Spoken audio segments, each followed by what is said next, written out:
on a jungle world.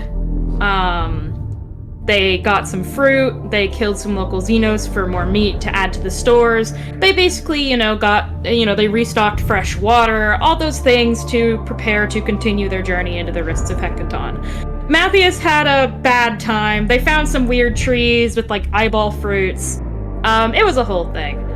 Also, one guy got, stabbed by bushes. One of your enforcers got stabbed by bushes and went into anaphylactic shock and died.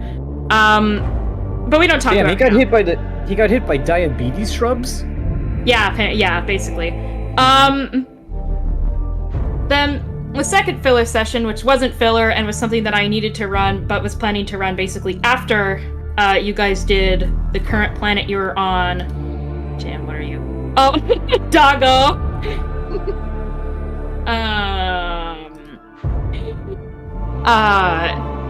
Before, basically, you guys, Matthias, Urizen, and Gradius heard reports of people hallucinating ghost children in one of the medical bays.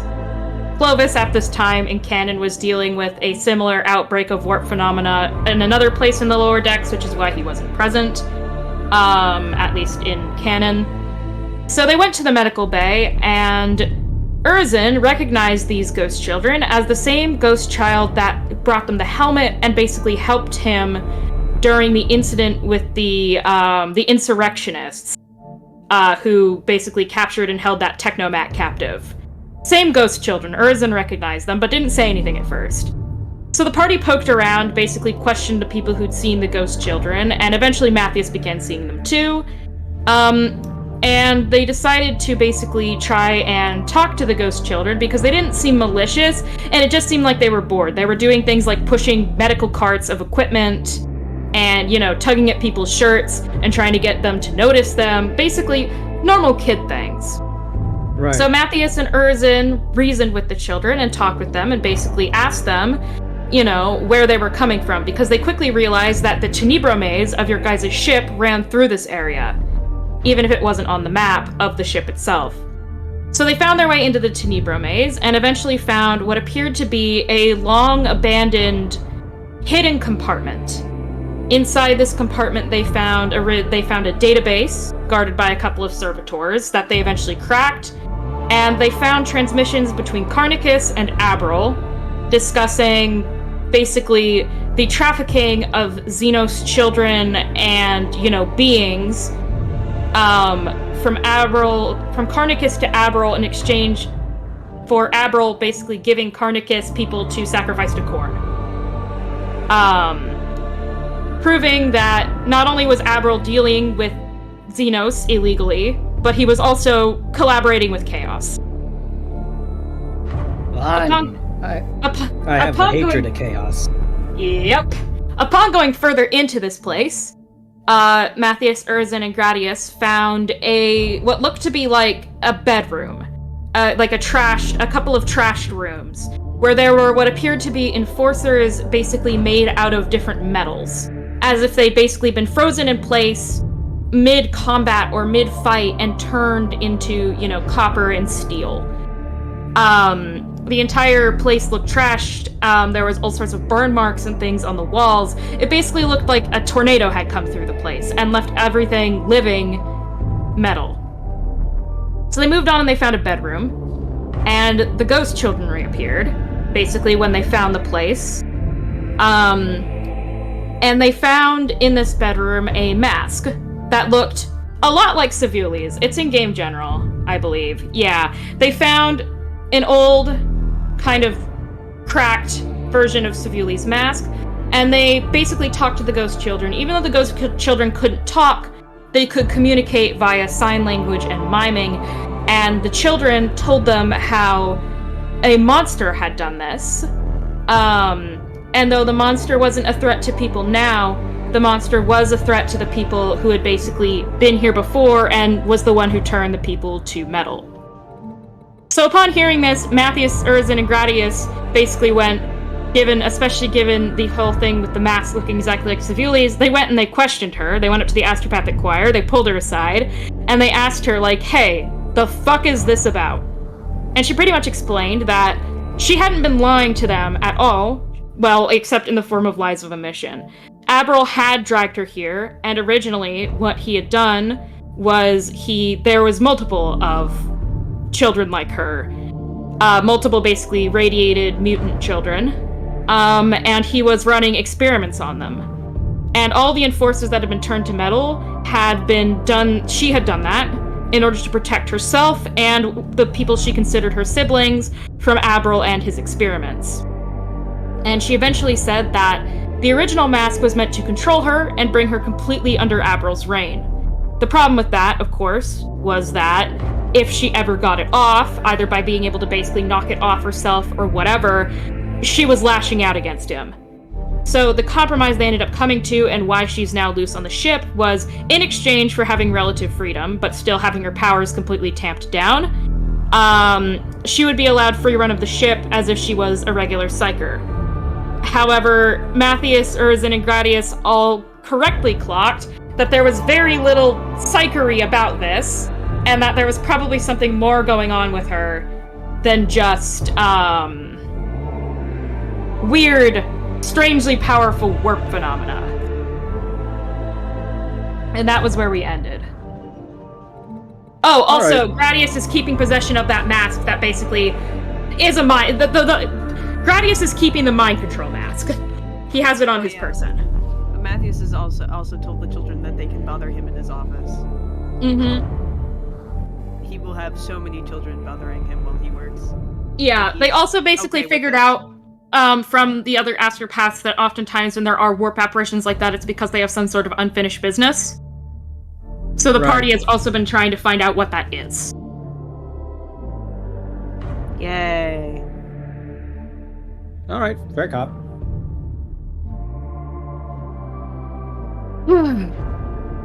How is XP spending going? Because I know that it is a lot. I haven't spent any XP. I'm gonna save it till next level, actually. I think I'm just gonna use it to buy characteristic increases. I think that's fair. Because you can never go back for that. Or never go bad with that, my brain. Oh my god. Yeah, I wanna wait for rank 3 because there's some stuff I want on that. Glancing at everything I can get from that. Yeah. Okay. Let me share my screen because I still haven't found a music bot that works well. Lame. Yeah, music so bot that is. We're just gonna do it this way because it works. It's kind of scuffed, but it works. It does the job. Yeah. If everyone could get on the slides, it's slide 18. Necron Tomb ambient sound effects for Warhammer 40k. Yeah, it's almost like you guys are dealing with Necrons. Wow, that's not what I wanted to click. Wow, it's almost like you guys are dealing with Necrons. Who would have guessed? Sorry, I mean it's 40,000 because it doesn't say 40k. It'd be Warhammer 40,000. Well, yeah, that's the notation everyone uses, but it's Warhammer 40k. Is everybody ready? It's for reading out the thing for the bit. Yeah. Cam, you're muted. Yeah, I think he's like doing stuff with the animals right now. To start. Because he sent me a picture of Zephy in the barn. Okay. And his internet's kind of shit down there, so I'm not surprised he's muted. But he'll probably be here in like a little bit to be able to talk. See, did he put something in general? Yeah, you're here, but you're in the barn, aren't you? Sitting in bed. Oh, okay. Fair. Oh, okay, yeah, fair enough. Yeah, when you need to say stuff and when your character is addressed, feel free to unmute, but yeah, I get that. Alright. This also means I can play two things at once and I can overlap ambience with music. Alrighty.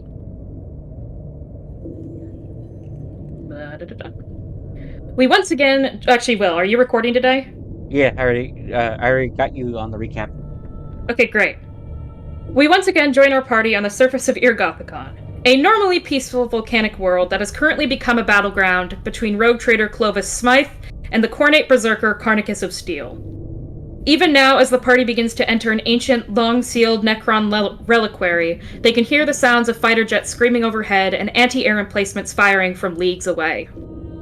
Upon entering the deep, dark tomb, all the outside commotion seems to fade away to the soft electric humming, eerie crashing of ancient machinery behind the walls, and an almost suffocating atmosphere that would send shivers down even the most stalwart Imperial citizen's spine. But the rogue trader has a mission, and that mission would have to be seen through. As the party makes their way down the steps and into the metallic abyss lit only by sickly green glow, there's a distinct sense that something, or perhaps someone, is watching. There are no cameras in sight, no Necron scarabs scrambling across the walls, and yet it feels like there's something here. The hallway that leads towards the rest of the small structure is lined with pedestals featuring strange, glowing green orbs. What they mean is as indecipherable as the purpose of the structure, but they don't help the unforgiving atmosphere. You guys can see on the map, each of the orbs has been labeled 1, 2, 3, 4, 5, and 6. If you would like to mess around in this room, you can. You will have tokens on the map. Feel free to move around and poke around as you wish. Alright. Oh boy.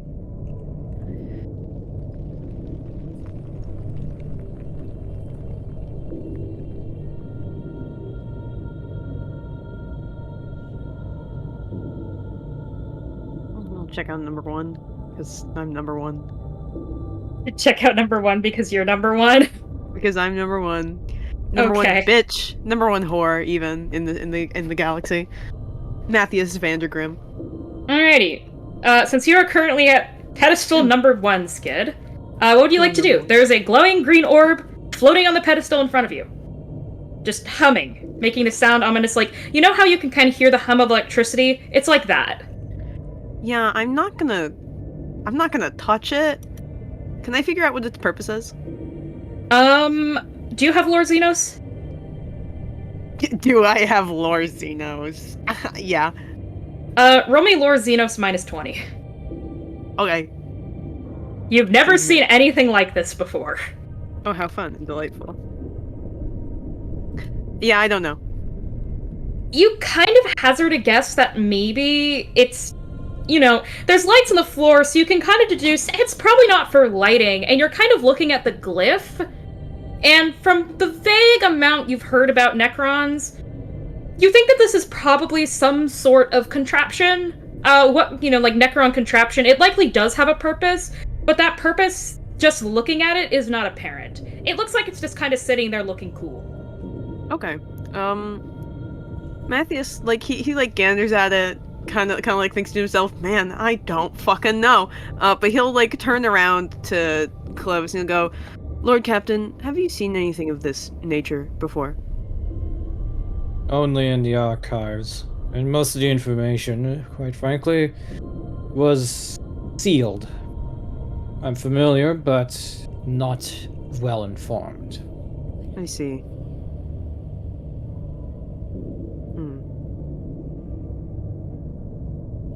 Well, I think we should keep our hands off of these for now, until we figure out what they do, what their purpose is.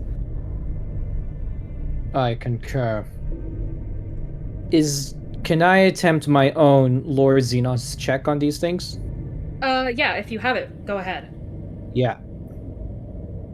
I'm gonna give you a minus 10 instead of a minus 20, Diego, because Clovis would be more familiar with Necron specifically, I assume, because of his nature of his job. Trained means it's just a full number, correct? Yes. Yeah. Well, I would have a 40 in that case, but I just rolled 47, so... You're looking at it, and you can harbor a better guess than Matthias, just given your previous occupation is a member of the Ordo Xenos. This is probably a storage of some sort. What it stores, whether that be power, something more sinister, you aren't quite sure. But it definitely... Tam asked if they can try. Yeah, Tam, you can try. Urzin, you haven't really been off the ship enough to know, and this is the first time you've seen really anything Necron-related besides the weird artifacts that Abril occasionally messes around with on the ship, like the pyramid bombs. You don't know. Shit.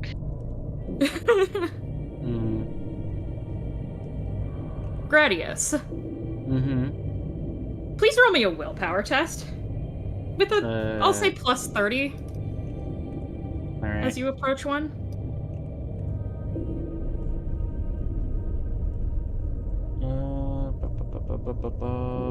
Let me look 24 is really good. Yeah, 24 is really good. You should be fine. Yeah, so it becomes 67. So I don't know how many degrees of success that would be. Or it doesn't matter, you just need to pass. As you kind of get close to this thing, like close enough to inspect it, you feel a tug with your augments. Like they really want to touch it. The metal bits in you kind of feel gravitated towards it, but you're able to get that all under control. You don't touch it, but you definitely, the closer you get, the more you kind of feel the pull of this. Like it wants you to touch it, but only you.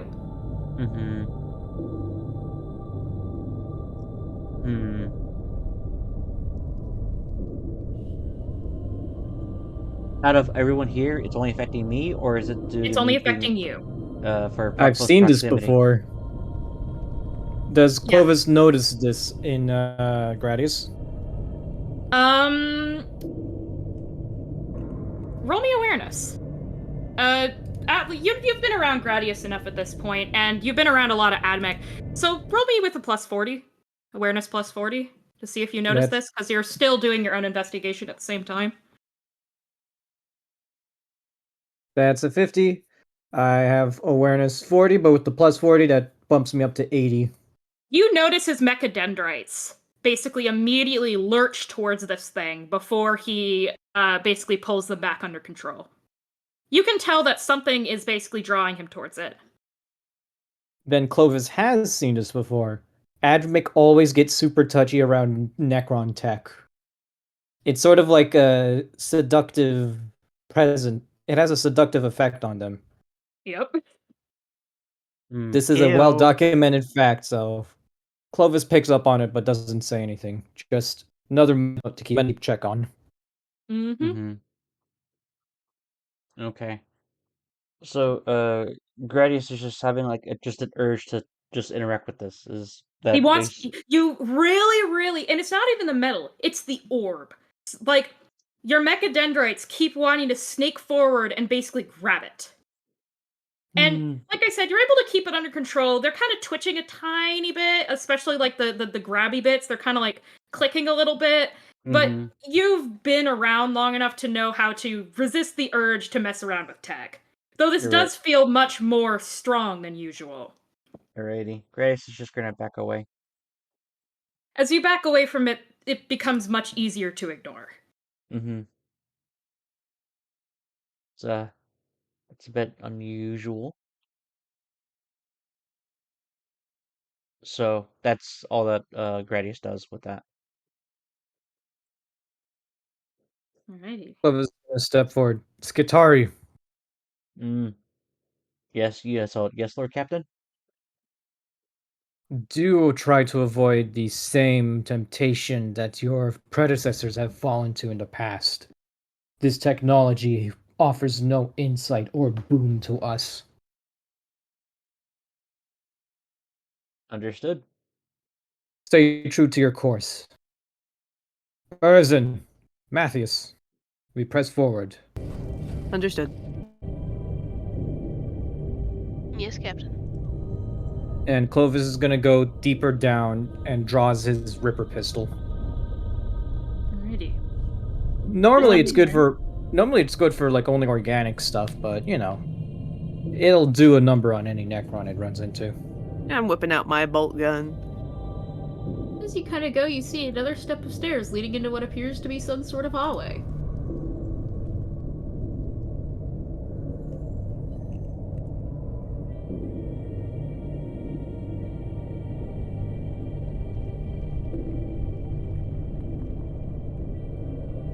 I'm gonna wait for everyone else to catch up so that we can reposition. I just scroll down and I just see a sad Burzoid.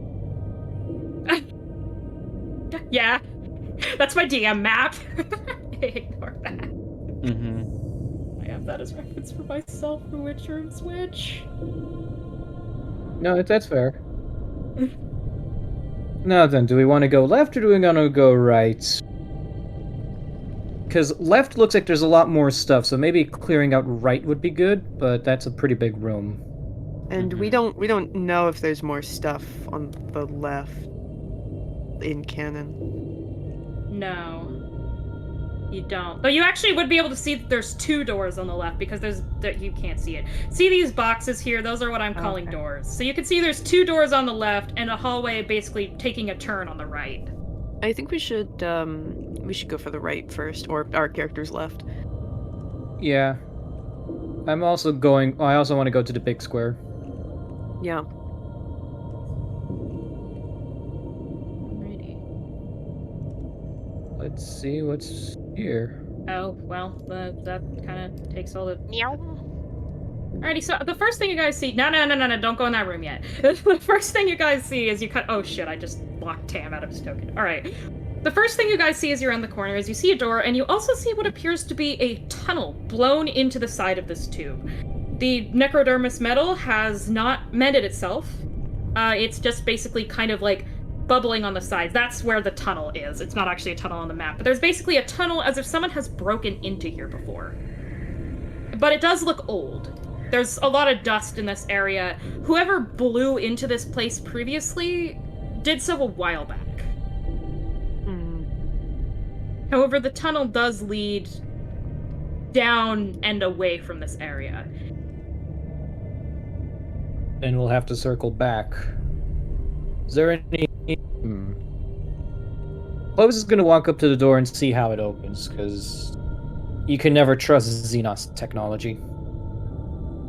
Look up to it, it doesn't immediately... You see it kind of like come to life. As if you stepped like in front of it, it would open just for you. Looking around, I just slowly walk into the room, keeping an eye out for any hidden threats. Alrighty. Blueprints and pages upon pages of schematics litter the floor of this room. It seems many have been taken or defiled, ripped up, and tarnished, and a hole adorns the right wall of the passage behind you. Only a few books remain lying on their shelves, whoever came here before this having ran right through the place. On the desk, there appears to be a green force field covering one schematic. Well, we can rule out Necrons for having defiled this place. They don't use paper to store their ideas anymore. Perhaps Abril was here. Well, another one of his shady accomplices. Perhaps. Sorry, guys, my throat hurts a lot. Do my best. You're good. It happens. If I drink more water, I'm gonna have to go to the bathroom more than I already do. This is my 7th cup today, Good lord. and it's almost done. Water is the only thing that helps.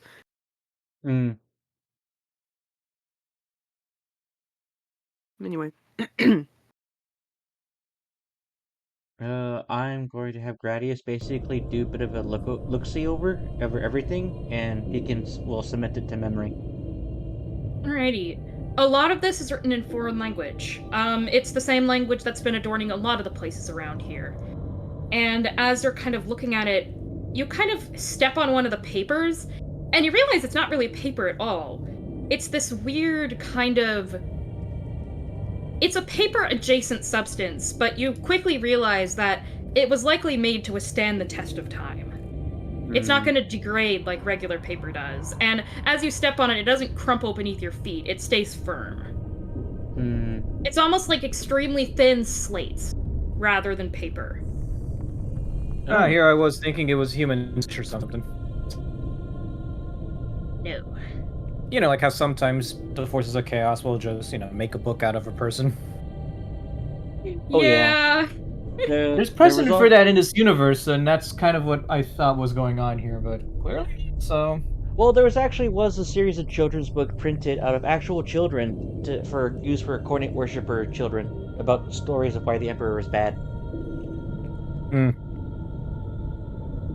I'm gonna check out the books on the bookshelves. What volumes are left, or if any of them are written in fucking English. Well, let's go Pull on it high or armor. low? Low.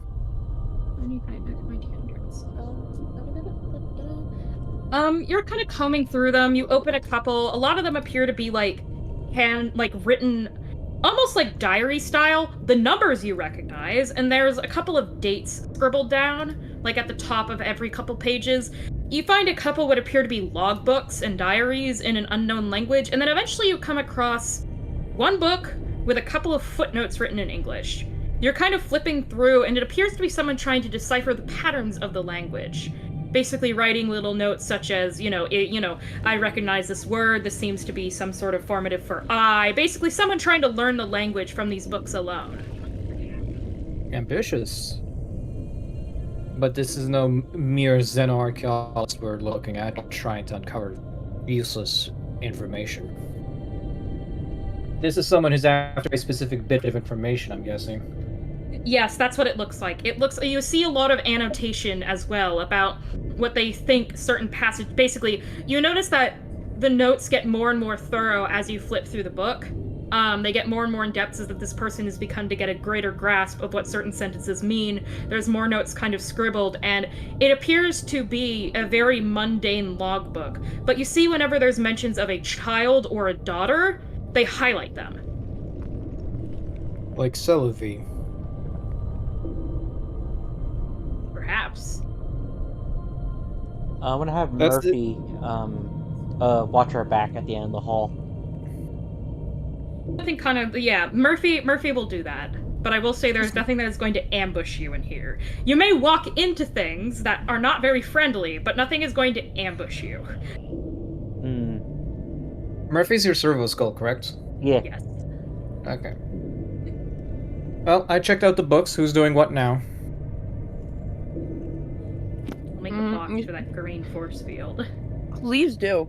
Hold on, guys. Do you want to say hi to the cat? Kitty. Kitty. Cat! Cutie pie. Pee-pee! Look at her! I intend to treat myself to go to a cat cafe. Yeah, Calypso? She's purring. She's purring in my arms. Not as floofy as Ghost, but still very She's good. not as floofy as Ghost, but she is very cute. Yeah? She purrs more than Ghost. Ghost never purrs. The Calypso purrs like literally all the Okay, you want to be let down? Okay. Calypso purrs like literally all the time. Like, all the fucking time. She was napping between my legs today. It was very cute. Anyway. Oh. No. Protect all kitties. Yeah, I want to check out the force field. Alright, you walk up to it. It's a force field. It's opaque. You can't see through it, but it's obviously protecting something on the desk. Roughly book or one of the sheets of paper sized. Lovely. Is there anything that's projecting the force field, or is it just there? It appears to kind of just be there. You're assuming probably whatever's projecting it is under it. Ah, I see. This is very unhelpful for Mr. Matthias Vandergrim. Herm. What are you looking for, Matthias? I'm looking to see if there's any way to turn off this force field. He says it like as if he hates that it's called that, and not something different, for whatever reason. As if he expects Warhammer would have a different word for it. Nope. And he kind of just goes... do like a tech scan or something? Yeah, you scan it. Roll me tech use. Alrighty. This better be fucking worth it.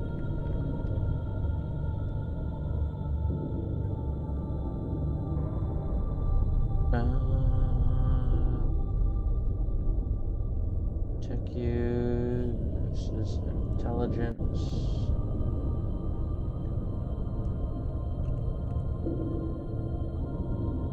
Yep, even with my my tech tool, I still fail. By how much? By my intelligence is 58, so that would become 68. So 68 and above, so that means I fail by 15. 1 degree. Yeah, 1 degree. The biggest thing you glean is that this is being powered. It's not self-sufficient, unlike the orbs. You also feel the same compulsion to touch it, but you once again ignore that. Okay. Would breaking the table help? Tam, thank you for pointing out. Would you like to look under the table to see if it extends under the fucking table? I was also gonna do that. Yeah, okay, Interesting. Urzin, you notice that it doesn't extend under the table. The table is made of metal, but if you could get through the metal, you could probably get to whatever was underneath this force field. I am unlikely to be able to break the table, but I can certainly try. Actually, Well, I just looked at my strength score and went, it doesn't matter that Matthias has metal hands. I have a 34 strength. Last at can 80 a strength. power sword go through metal?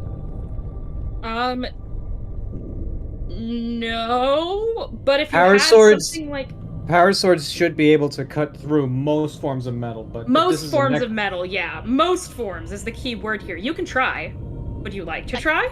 I would like I mean, to try. if a force sword can cut through a Necron, it should be able to cut through this, whatever this material Whatever is. this is, yes. Tam, please roll me an attack. Your weapon skill.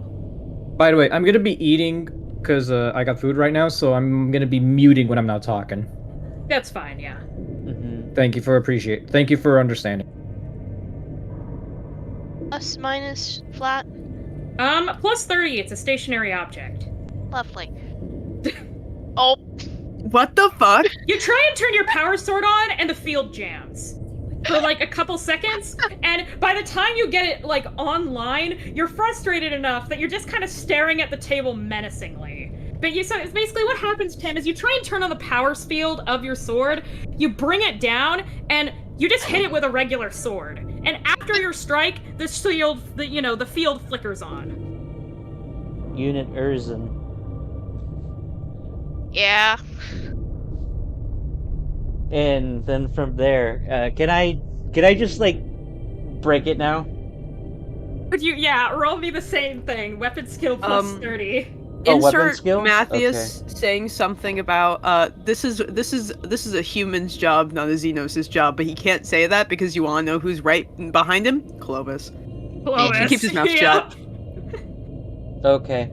No whispering's a thing, right?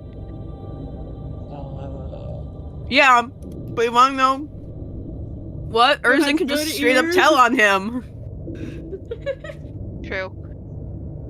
Okay. Matthias plus ain't risking it. He's only 10. risking it when Clovis isn't around. I succeed. Alrighty. You take your power axe, you switch it on, and you cleave straight through the table as the force field basically flies to the side. And out slips a single data slate? In quotation mark? It's basically like the damage doesn't matter. It matters to Wait. me. Okay. Alone Yes.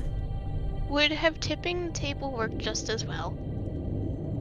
It's like it's part of the floor. You have to break Okay, it. never mind. It was I would have deadbolted to- described that if you asked. It's basically It was built deadbolted into to the floor when we got here.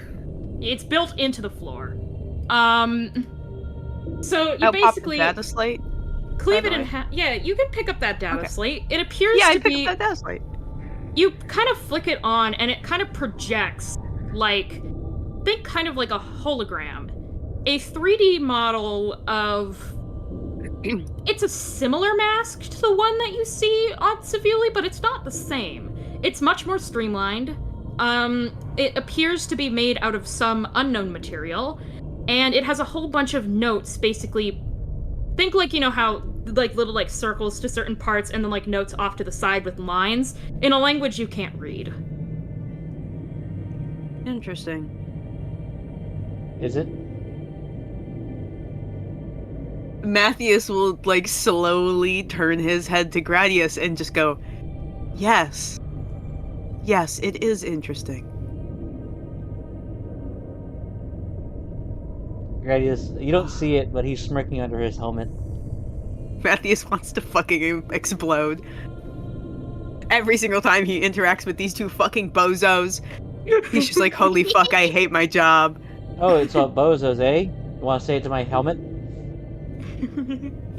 He hates one of them more No, than the other. Clovis is there. He would say it to your face if Clovis wasn't here.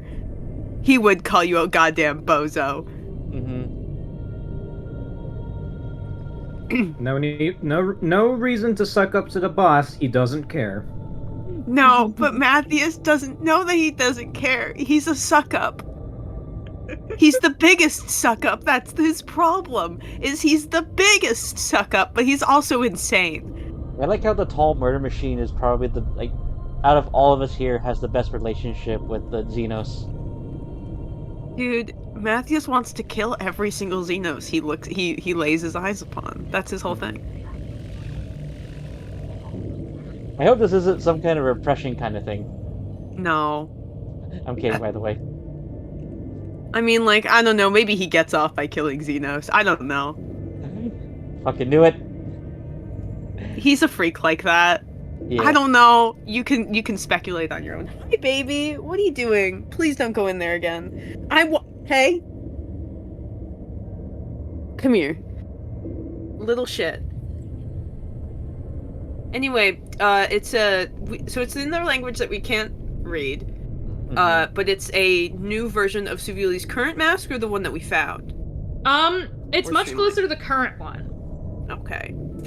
But is the current would you say that the current one is this like the second iteration or the third iteration? This would be closer to a third iteration. It looks like a direct upgrade. Like I said, it's much more streamlined.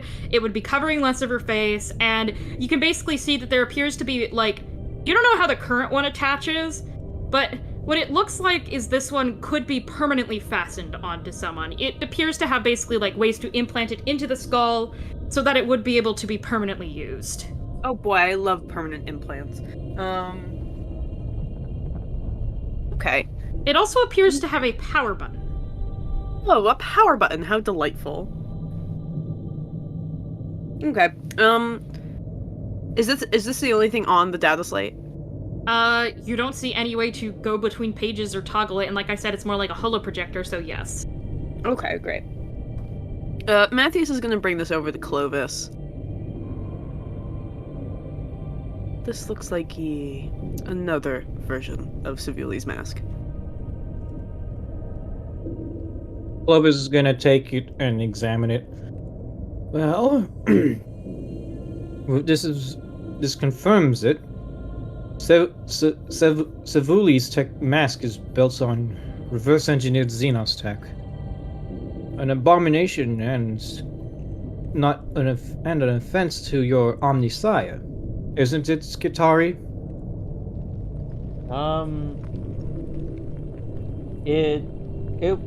So in this instance, yeah, Grass is going to say, by most metrics, yes, this would be considered techno-heresy. Then it is up to us to find the source of it and snuff it on the spot. Search the rest of the room, see if there's anything else of interest. Understood. I'll have Murphy do that. You don't find anything too of note.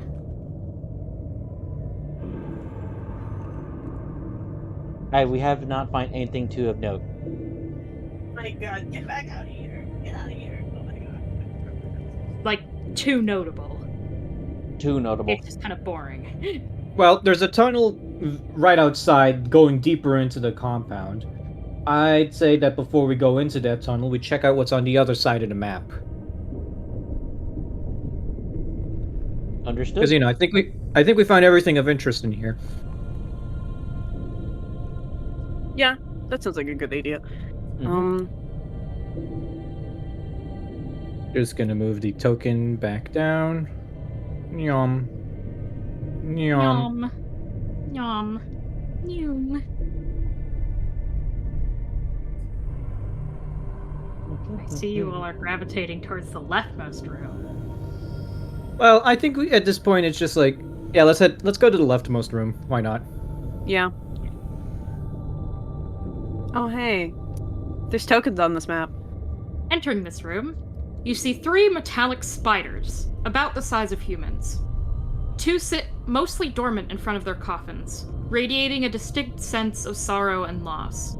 Despite being machines, Gradius, you can immediately tell they have seemed to have lost all will to function, the spirits inside holding some sort of silent vigil. The third whirls around and clicks its metal mandibles together, assuming a threatening stance. It seems more than willing to fight, its legs tapping on the floor below as it seems to size you up. Though it does not immediately attack.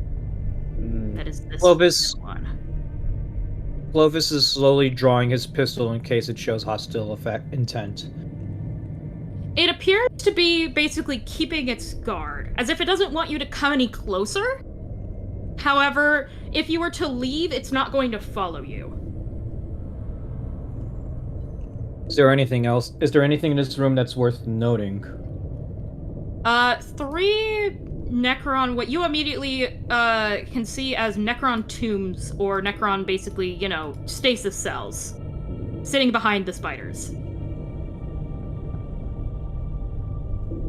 Occupied or empty? Roll me Lord Xenos. Can I also roll Lord Xenos? Yes, anyone who has it can. Sick. That's a 48. That's exactly 2 under. I don't know. Fails by a grand total of 1. I failed by 40. Or not 40, 30. Matthias Urzin, you haven't seen enough Necron tombs, even in books, to know. Clovis, empty. Though, I should note that the one in the middle that the spider is guarding is empty, but it still has, I guess, how do I put it? There's a Necron still tethered to it. The other 2 are completely dormant. Well, if whoever's in charge of this place turns the lights back on, those Necron warriors might come back and try to attack us. But trying to terminate these Necrons early might just alert whoever's in charge that we're here. So the question is, do we club the sleeping seal or do we let it lie? Is there anything of note in the space? It's really just the coffins and the spiders. Like I said, there are no Necrons actively in these tombs. However, in that big middle coffin, Clovis, you succeeded. You'll know exactly, in character and out of character. I know you know how this works, but I'm explaining it to the people who don't. If Necrons are defeated in combat, they will be sent back to their tomb world. Via basically magical tech. What to humans is magical, but is technically highly advanced technology in terms of the setting. These other 2 coffins, those ties have been completely severed. Whatever Necrons or Necron-adjacent things were in these have long since either been killed or are long gone. The middle one, the Necron is not actively in the coffin, but if it were to be killed, it would be sent back to this coffin and immediately regenerate. So it's better to just leave it here. That is up to you. Proposition. Yes? Before leaving this place, we shall extract that coffin, so that way we might have, potentially, you or future generations can capture a Necron for interrogation. A potential boon that has the potential to backfire horribly. So, We retreat for now.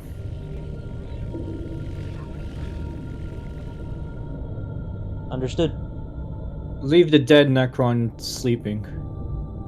When we bury this complex, it won't matter if it's still in the coffin or not. Understood. Out of context for character, Clovis's plan is to level the entire facility so that, it doesn't pose a future threat. That's so real of him. It is standard Imperial procedure. You see a tomb? Smuggle a nuke in there. Are those Or at lasers? least- What? No, it's just more markings on the floor. Oh, okay. I was about to be like, do they have the fucking laser rooms from every single spy movie ever in here? Not just spy movies. There's a lot of good Onyx heist ring. movies that use lasers. Same thing. Hello Classic there. heist movie moment. Oh, We need Vincent Cassel in here right now. Within this room, a single metal figure sits on what appears to be a mixture between a metal sofa and throne. It turns to you as you enter, its glowing eyes radiating intelligence as it slowly stands up and grabs a massive rifle from beside it. A raspy noise leaves its metallic voice box as it raises its gun at you, though it does not immediately fire. Come to finish the job, have you? You wear the same clothes as the rest of them. It is a duty given to me by the God Emperor to smite his enemies wherever they may appear, wherever guise they wear, and whatever language they speak.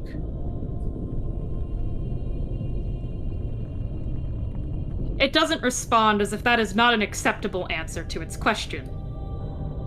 It keeps the gun pointed directly at your skull.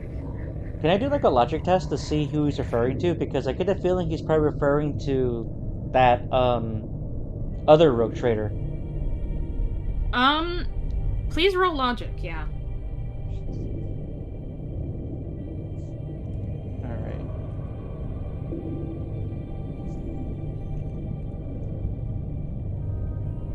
One. Wow. Its gun Holy is, shit. Its gun is trained on Clovis, but but you get the distinct sense, being a fellow machine, its words are directed directly to you. Wait.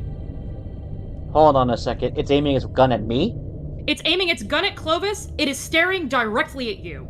Its sensors are all on you. The AdMech. The AdMech. Yeah. The AdMech. My favorite. Right. The one group of humans in the galaxy is suicidal enough to try to break into a tomb world just to see what the weather's like. I think we do that. So I'm actually like, just let me have this moment because I think this is the very first time I rolled a natural 1 for a rogue trader game. So Nice. or not that I can think of. So he's pointing his gun at Clovis, but he is paying close attention to what I do. Yeah, it basically ignored Clovis's words. Though the gun is trained at Clovis because he is the one in the front. He's the one that's closest. His question and his entire attention is directed to you. Oh shit! What do you say? I'm using my my perfect memory. Have you come here to finish the job? Have you? You wear the same clothes as the rest of them. Oh, yeah, okay.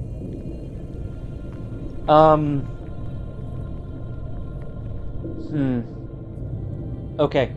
Gradius is going to put his hand on Clovis's shoulder. Lord Captain. Guitari.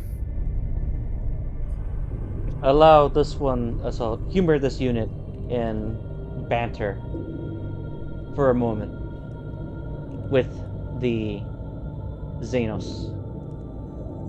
Clovis hasn't raised his gun yet, but he does take a few steps back and is like, I'll be watching closely.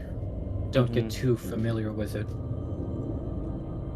Gradius is then going to, he is going to inspect it, and he's going to go, well, he doesn't clear his throat because he doesn't have one, but he's going to go, this unit is not familiar with the prior, mechanicus to which you refer. Well, let me post, by the way, what this looks like for you Necron nerds out there to know what this is, because there is a difference between this. Though it's not, we're using the exact weapon it has in this picture. This is the closest thing I could find. Alright, let's take a look. It is an NPCs, because technically it is not currently an enemy. Okay, yeah, I think I know what that thing is. So, yeah. Okay. It kind of looks to you, and it just kind of, it doesn't blink, it doesn't have eyes, but you get the distinct sense it's basically sizing you up, as it gives a very mechanical nod. You do not have the same symbols. That I recognize. What is your purpose? Oof. Grace is gonna go. My current protocols are as follows. Maintain the safety of the current sitting house of the Smythe Dynasty of Rogue Trader. Second, what was it?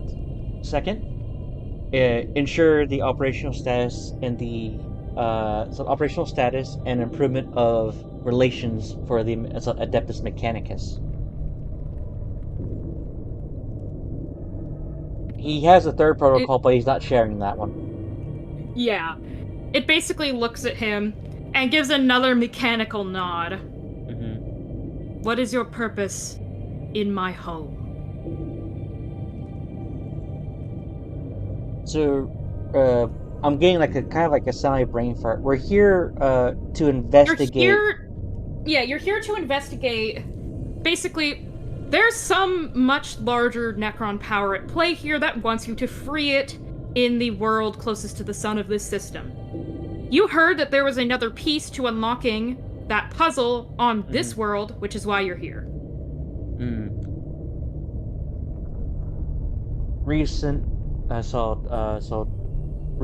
rogue heretical forces wish to rekindle forgotten Necron equipment.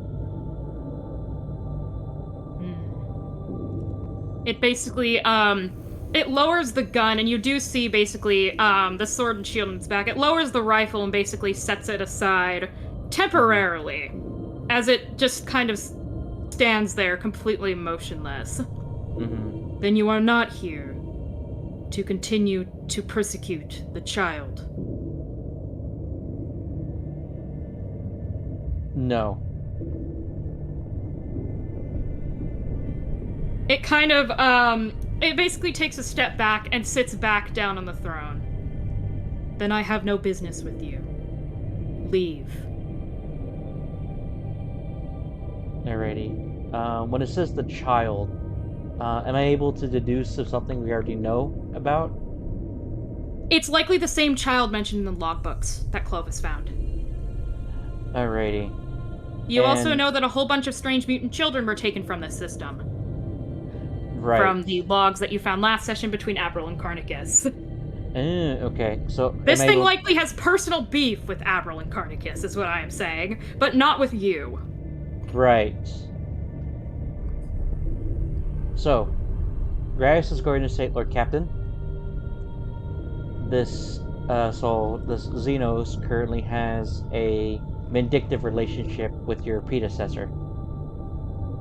As do I. So, Gradius is then going to go,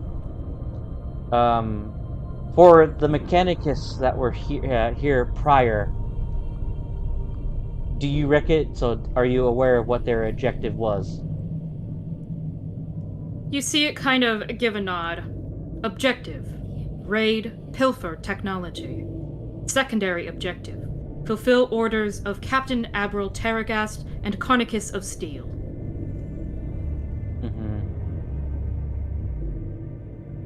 You see it kind of look towards what appears to be basically a hunk of necrodermis that you didn't notice before, but that you now see is sitting, I'm gonna put like a circle there. You see basically a hunk of like completely destroyed necrodermis sitting about here. And you see it turn to the pile of necrodermis on the floor. They slayed the cryptech. They locked me back away. Okay, that's good. If they're missing their cryptech, then that means that they basically lost IT. They don't have control of the facility anymore. Exactly. That works to our advantage, and Clovis allows himself a small, smug grin at this. Because now he knows the advantage is his. Yeah. So Gradius is going to just, without turning to face him, satisfied? Very.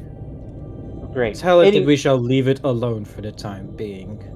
And that Abril Terragast is dead. The biological form that you know as Abril has expired. You see it kind of raise an eyebrow. If it could happen. What is your relation to Abril?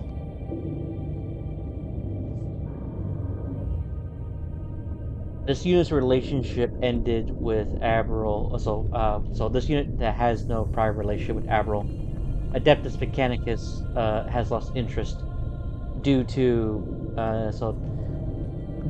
the expiration of Rogue Trader.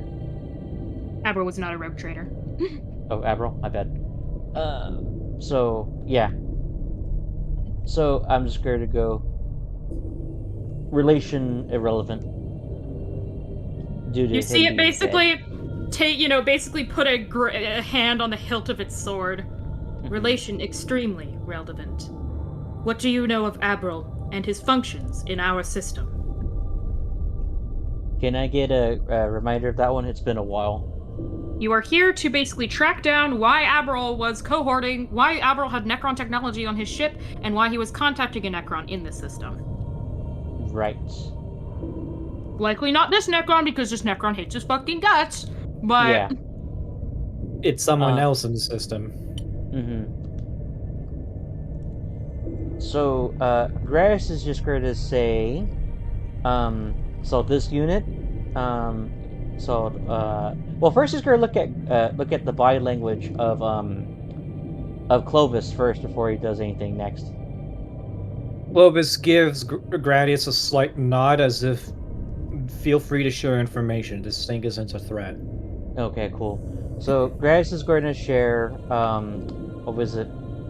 Current investigations are for Abril due to prior communications with potential rogue Necron elements. You see it kind of... Its head tilts slightly as its posture becomes more rigid. Are you here for world identification, scrapyard? Yes. Scrapyard is one of the planets in this system. Yes, that is the place where the rogue Necron Abril was talking to resides. You see it kind of, look to you. He must not be released. Who was he in that statement? Unit Lord. He has gone mad.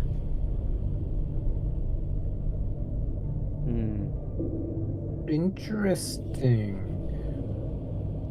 Clovis just allows himself to say that under his breath.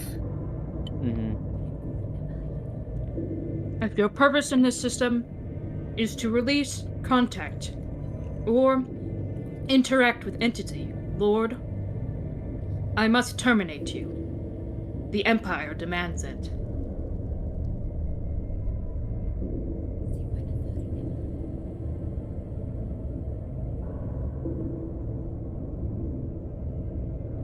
In this instance, Clovis is Grace is gonna say to Clovis, or he's gonna like whisper. Do we dispatch this unit now, or just tell it that we don't intend to interact with that? Well, honesty is the best policy. Deceive it. We have no interest in freeing this lord. Our interest is solely in cleaning up April's many mistakes and transgressions. Our objective as a collective is to is to remove the stain of Avril's operations. This lord has no relevance to us. You see it basically take one more step forward. The Empire has reason to believe Unit Abril is partially responsible for the ongoing interruptions in our system. You are here on Abril's unfinished business, are you not?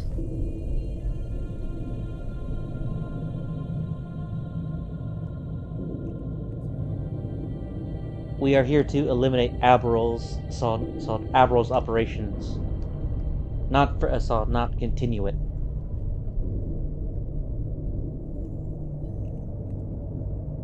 Clovis, do you still have the key on you? On the previous planet? I think so. I don't remember if I left it on the ship or if I brought it with me. This is an important question. Did you leave it with someone on the ship to safeguard, or would Clovis not trust anyone to do that? Because it is a powerful Xeno artifact, effectively. I think initially we had agreed that Clovis would keep it locked up, but after shit started getting weird, he started carrying it around on himself. I'm pretty sure that's what we agreed to, and that's why I'm asking. Okay, it's good. Yeah, no, he probably has it on him. Ready? I need to roll something then. Let me check those things. Perception. Perception is very low. Oh, but that is a high roll or a low roll. High roll in the context of Rogue Trader. Gradius, you see its gaze switch from you, like basically all of its scanning sensors, basically its focus switch from you to Clovis. As Clovis, you feel the key kind of hum slightly. And it basically looks at you. You have one piece to opening his tomb. Why? So I may know what the other pieces look like. What interest do you have in those pieces? He must not be released. Your orders are for him to be contained, correct? Yes. My orders are for him to be dispatched. Is there a conflict in our respective mandates? It simply gives you a nod. You would permit it permanent imprisonment when immediate termination might prove more effective? You see it basically look to you as pauses for a second. You do not know the force which you wish to unleash. Which is why I intend to close the door behind me when I kill it. You believe you can. I don't believe I can. I know I will.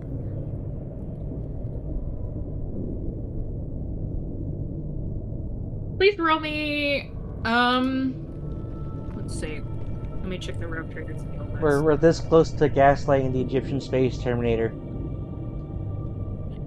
You kidding? Clovis used to do this to people.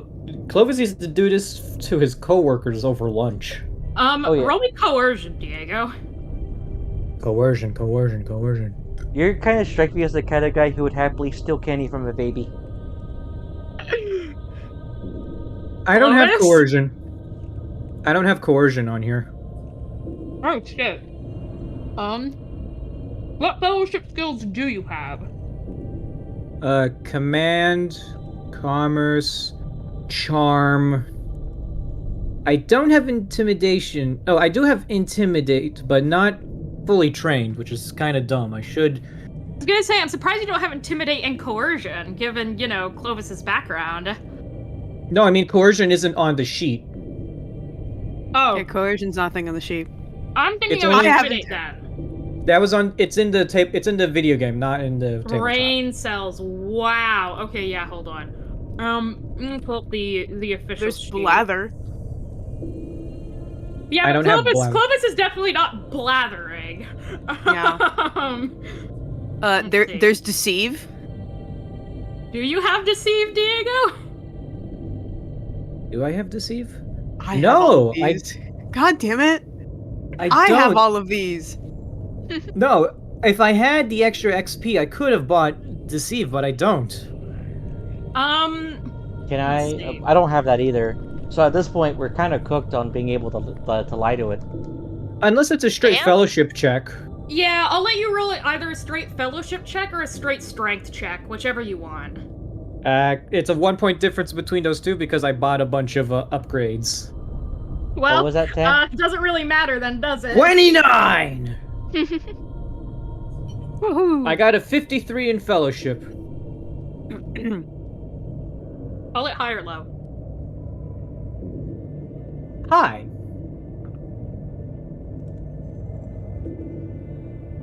You see it basically take out its sword, take out its shield, and you hear the clicking as the spider from before basically runs up behind you.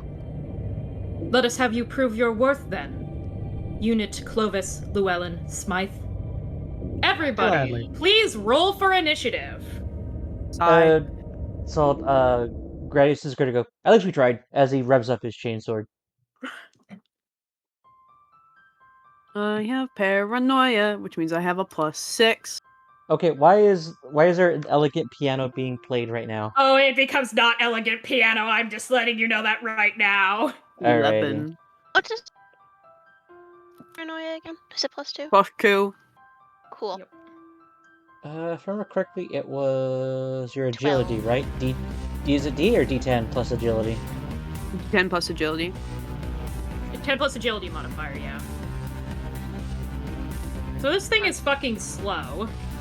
Unsurprisingly. It's a giant hunk of metal. Let me also post what the spiders look like. Or the spider, singular. Spider. It also has a 2.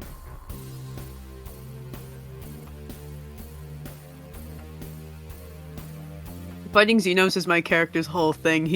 Matthews is so excited. He's like, oh boy, a fight! Alrighty, if someone could organize the initiative order with for me, that would be great. Let me post what the spider looks like since you guys aren't fighting it. I forgot earlier.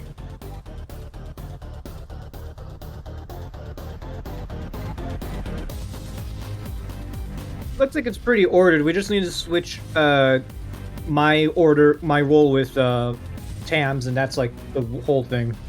Yeah. Just like in the order it's posted, that's pretty much good for our thing.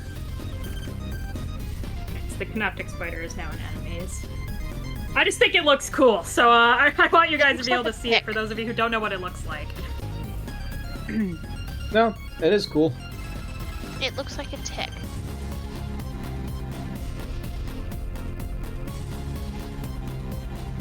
There we go. As usual, I go first because yippee +7 Alrighty. ability. I'm gonna pin that. Urizen, you are first up. There are not really unit squares on this map, but let me make a line for what is roughly 5 meters. 5 meters is gonna be roughly this bright white line I'm about to make. Okay. So, actually, let me get a grid. I'll just grab a grid. Hold on. Transparent grid. This is the easy solution here. Fee. If you want dinner, go ask Dada. No, I'm not feeding you. Go over there. That is a grid. Okay, everyone put your tokens on the closest square to where you are once I get the grid down. Okay. I'm also getting all your tokens to the front above it. There you go.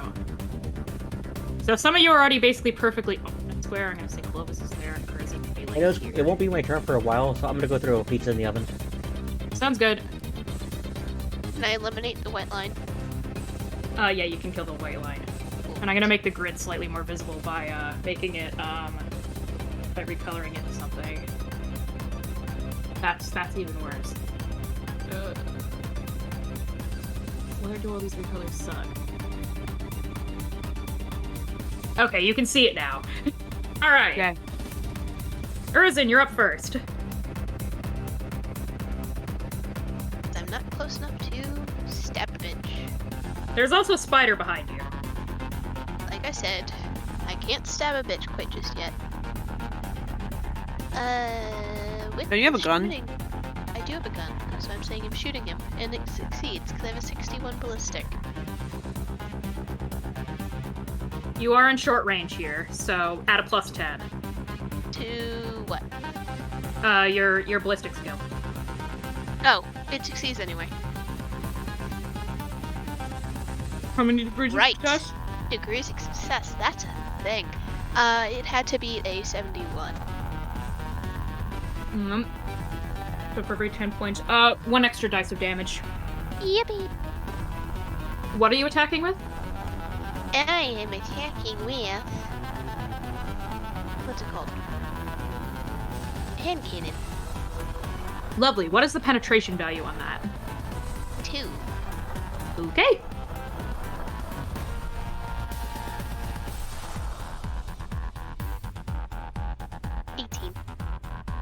Okay. Also, I'm shooting the spider because it is behind me. Okay, you're shooting the spider. That means I need to look at different stats than what I was looking at. Okay, if you're shooting the spider... 2. Clink! You hit it and you hear, like, you see your bullet basically embed in the metal. You probably hit a little bit of circuitry, but you're very quickly realizing these things have armor.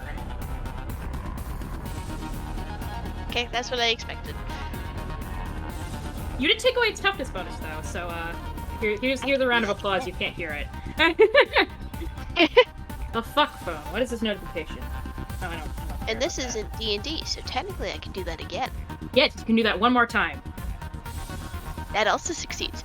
Much better. Yeah, roll with, 2 extra dice. Yippee.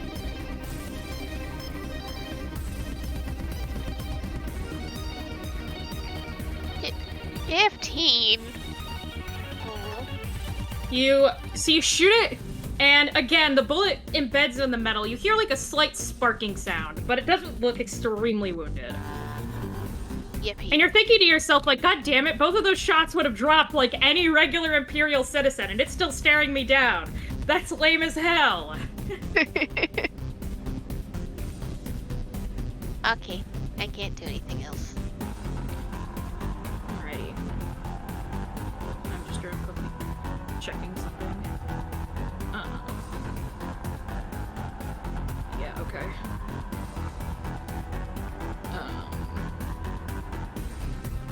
Is that much? Is that much health?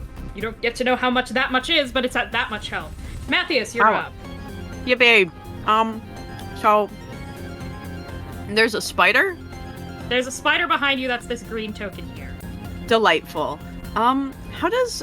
I will consistently forget how short range and long range works. Short range is half or under of the weapon's listed range. Okay, lovely. I have a bolt gun. You are in short range with that bolt gun. I'm in short range with that bolt gun. I want a full up. Okay. Roll with a plus 40 in total. Yeah. Uh-oh. Oh god, that's what's your rate of fire? My rate of fire is 4. That's You 8 hit 4 degrees of shots. success. Lovely. You hit 4 shots. You cannot hit more than your rate. No. Please roll them individually as armor applies for each hit. Okay. So roll 2d10 and take the highest 4 times. Okay. And then it's It doesn't have plus tearing. 5. I forgot to copy what I wanted to roll for 9 that. is So that 13.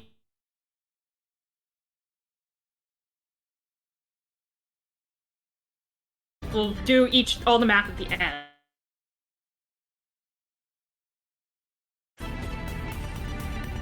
Five, so that one is 10. I'm gonna tell you right now that one's probably gonna bounce off.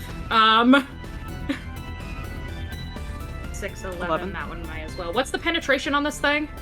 The penetration is 4. Okay. That's actually better than I thought. And then last one. 8, so 13.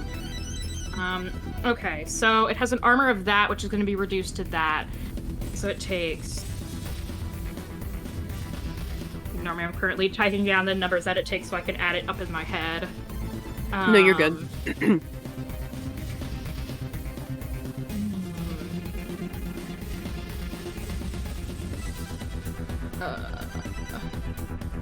13 is reduced. Total, I did 48 damage. Yeah, and I'm gonna have to apply the armor minus 4. You did 38 damage, so it has that much. So Wow. Okay.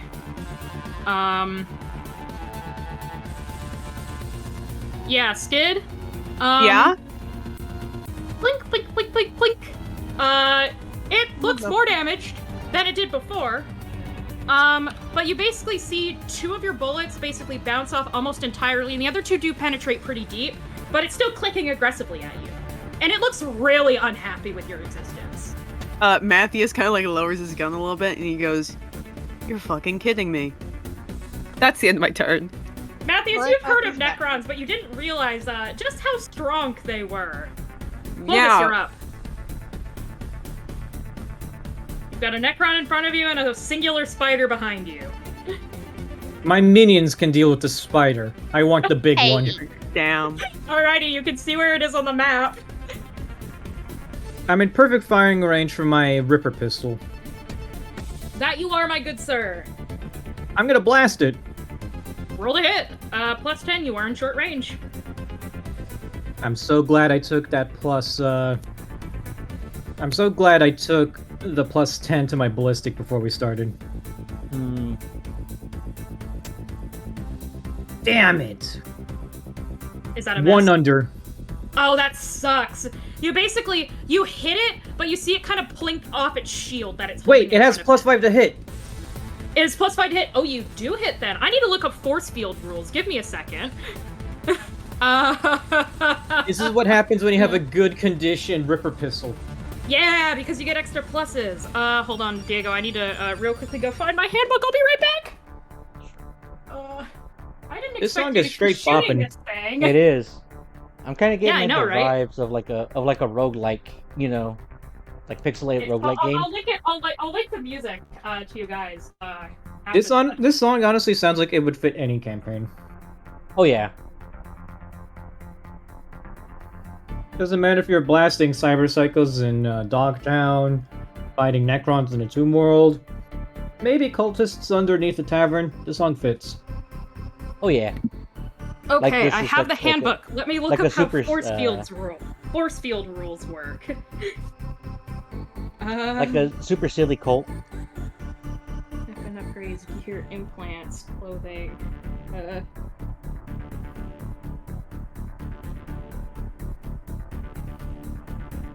I'm guessing it's gonna be under gear, but it may be under. I'm gonna go with that. It's under gear until.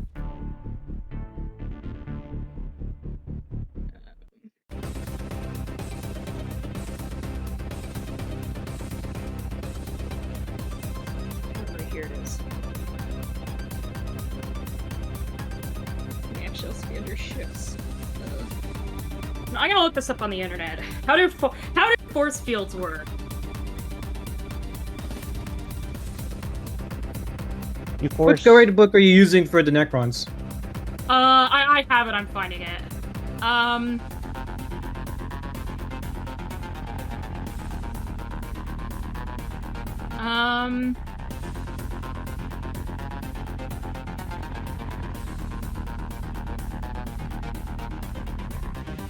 Okay. I need to real quickly roll a d100. I just found it. Clovis, you shoot your shot, and you basically see it pull up its shield and it bounces off. Fair enough. Blast it again. Yes! That is a good idea! I also need to roll to see if its force field depowers because it blocked a shot. It does not. Okay, that hits 2. Let's see if it blocks this one, which I don't. It's actually not a very powerful force field. It shouldn't. Yeah, that one goes through. Please roll damage.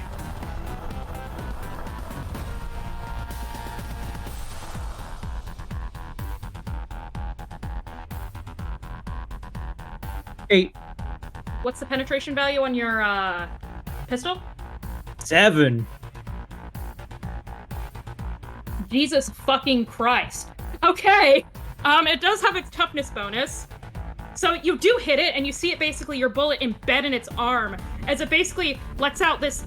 Gradius, the closest thing you've heard to it is binary, but it's not binary, kind of like exclamation. Nice shot, Clovis. Is that the end of your turn? Yeah, I took both my actions to try and blast this thing. Alrighty. But good to know it's got a force field. That'll be annoying to deal with. 1, 2, 3, 4. Gradius. Odd or even? I'll do even.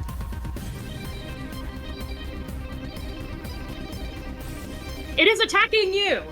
Alright. You get your duel with a Necron a little earlier than intended. Ooh. Its weapon does have the energy property, so your energy property does not activate. They effectively cancel each other out, and its weapon skill is that. It charged, so it gets a slight bonus. It hits you with 4 degrees of success. Would you like to try and parry or dodge? If I remember correctly, parry is based on weapon skill, correct? Yes. Alright. Rash dodge is agility. Yes. I will attempt a parry. Alrighty, you need to tie or beat 4 degrees of success. Because that is what degrees of success on melee does. Nope, I hit the wrong one. That is a D57. Please roll something that is not a D57.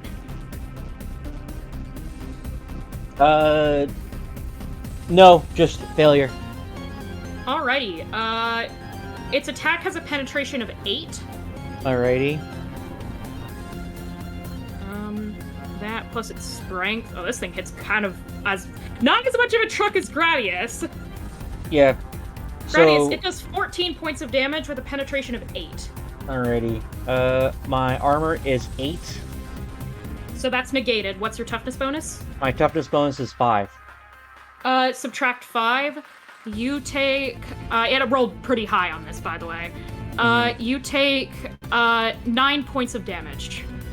As it basically runs up to you with this energy sword. You go to parry, and it basically knocks your... You should be fully healed from any damage you took from last session, by the way. Okay. So start at full health for this. This goes for everyone. You basically go to parry, and you feel it basically...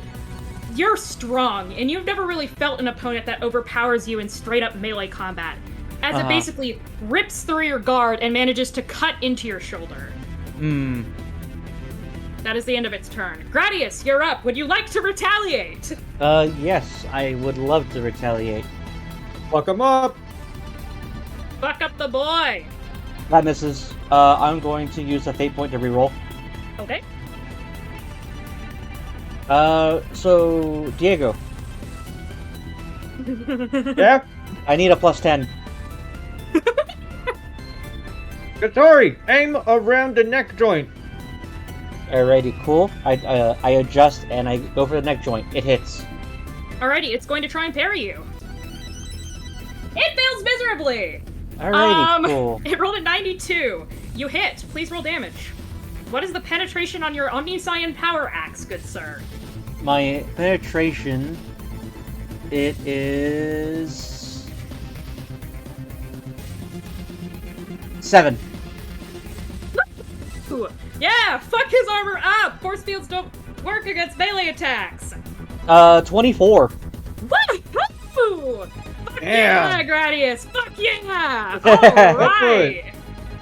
Fuck up that Necron! It may be my Necron, but fuck him up! Alright, that's my... Yeah. Gradius, you take your power axe and you smash it into the Necron's neck joint, and you see its head, basically the metal, bend as you smash it with the full force of your power axe. It does not look happy. I'll do it again.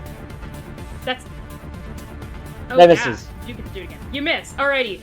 You go for your second attack, and you basically... It repositions, and it basically jerks out of the way as you bring your power axe down on the floor with a resounding crack. Alrighty then. That is my turn. Okay, Mr. Truck. Spider time. Hey, Oh, hi, Mr. Spider. How are you doing today? Hold on, I need to bring him up first so that he's above the I'm doing great, Mr. Vandergrim. How are you doing today? Oh, thank you. I'm doing wonderful, Mr. Spider. Hey, Matthias, you know what Mr. Spider's gonna do? What's he gonna do? He's gonna try and charge at you! He's gonna try and fun. bite you with his... You see his front pincers? Uh-huh. Yeah? He can easily wrap around a limb. He's gonna try and bite you! Great. I'll wait to say if I dodge.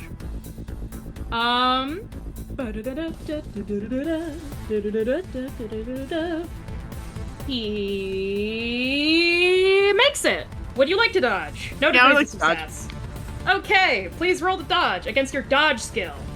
That's 2 degrees of success.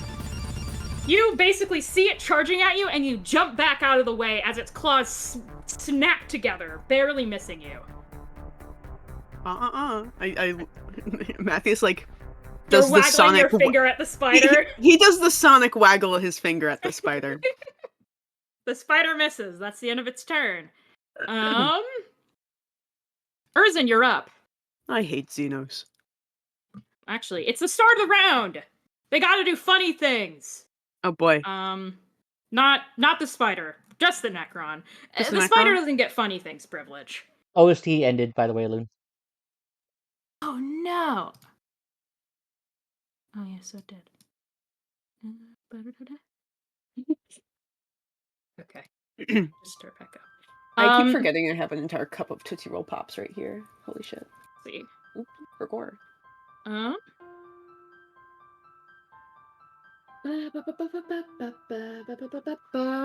need to roll a d5. I don't have a d5, so I'm rolling into the bot. Okay. Urzin, you're up. I like how the beat drops as soon as it's his turn. Yeah.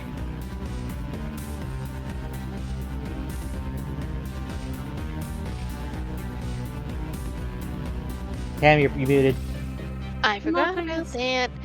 Yeah. Your turn. You have a spider next to you that just tried to eat shooting- Gradius. Is shooting the spider an option? Yes, you can shoot point blank with a plus 30 if you wish. Though he Love is that. engaged in Cool. melee, so it'll be a minus 20. So really, you only have a plus 10. I don't care. If I hit him, so be it. That succeeds. Okay, how many degrees of success? It'll have to be to 71. 2. Roll an extra dice. Lovely. It can't parry a gun, unfortunately. Otherwise it would try. But given this thing's dodge is like 10, I'm not gonna waste its reaction on that. Yeah, fair.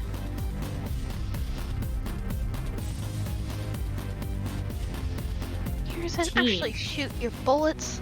With a pen of 2, correct? Yes. Clink ricochets right off.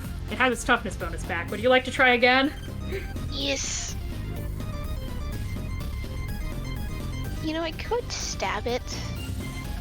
Good. Would that be better? That's up to you. Would it? Can I try stabbing it? Yes, please roll a flat melee attack for me against your weapon skill. That succeeds. Alrighty, how many Beating degrees of a success? Because it is going to try and parry? Beating a 40 something. Is it higher than a 42? It is a 42 exactly. Okay, 2 degrees of success. It needs to parry with 2 degrees of success or more. It does not. Please roll damage. D10 plus your strength bonus. Plus the damage of your weapon plus your strength bonus. Damage of weapon plus strength bonus. Okay. That would be D10 plus 10? D10 Wait. plus 10. That's too much. I think you already counted your strength bonus in when calculating your original D10 weapon plus damage. 9. D10 plus 9. D10 plus 9. Actually, that sounds about right for Power Sword. Yeah, roll that.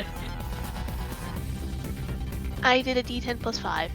Either way, what's the penetration on your sword? So in reality that would be a 10. The Yeah.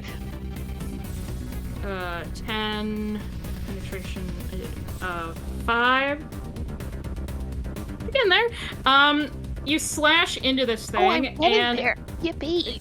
you slash into this thing, and this definitely is more effective. You cut off one of its legs, but it still looks very angry. Oh, fun. Well, I tried. Is that the end of your turn?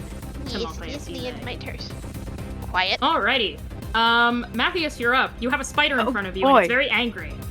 There's a spider in front of me? I have a gun in my hands. Yeah, you do. What would Yeah. you like to do with it? Press the barrel directly against the spider and do another full auto burst. What else would I do with my time? Okay. Make sure you're keeping track of your clip. I am. Roll with a plus 60, please. Oh god, that's... I have to roll below an 107. You can still have a gun jam, but other than That is a that... 72. That's... 3 degrees of success, you hit 3 shots. Please roll them all separately, just like last time. Alrighty.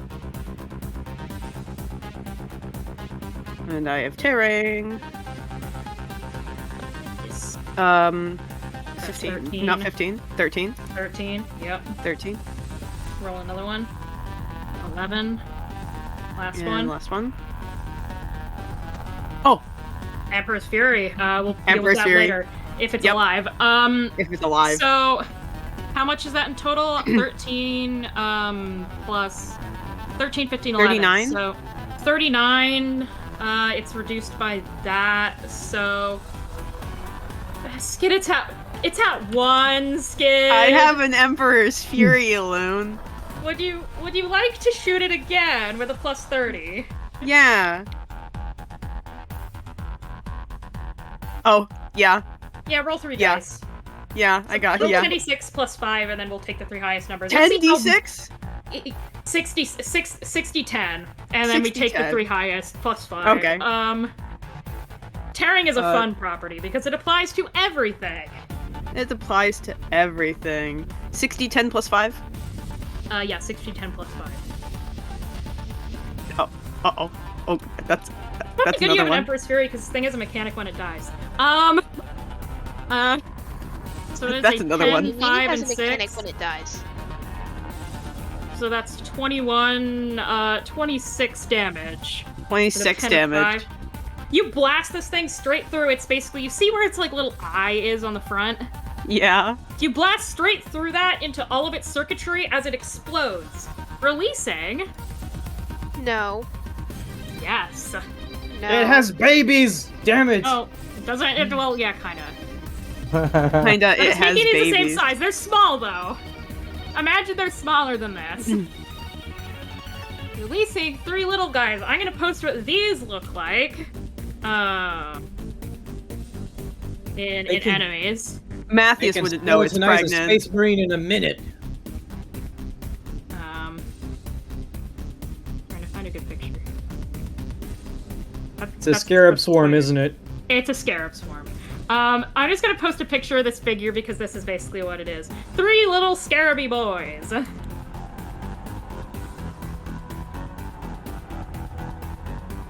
Matthias No. smacked it with a broom, and therefore all the babies come And running now all out. of its children have come out.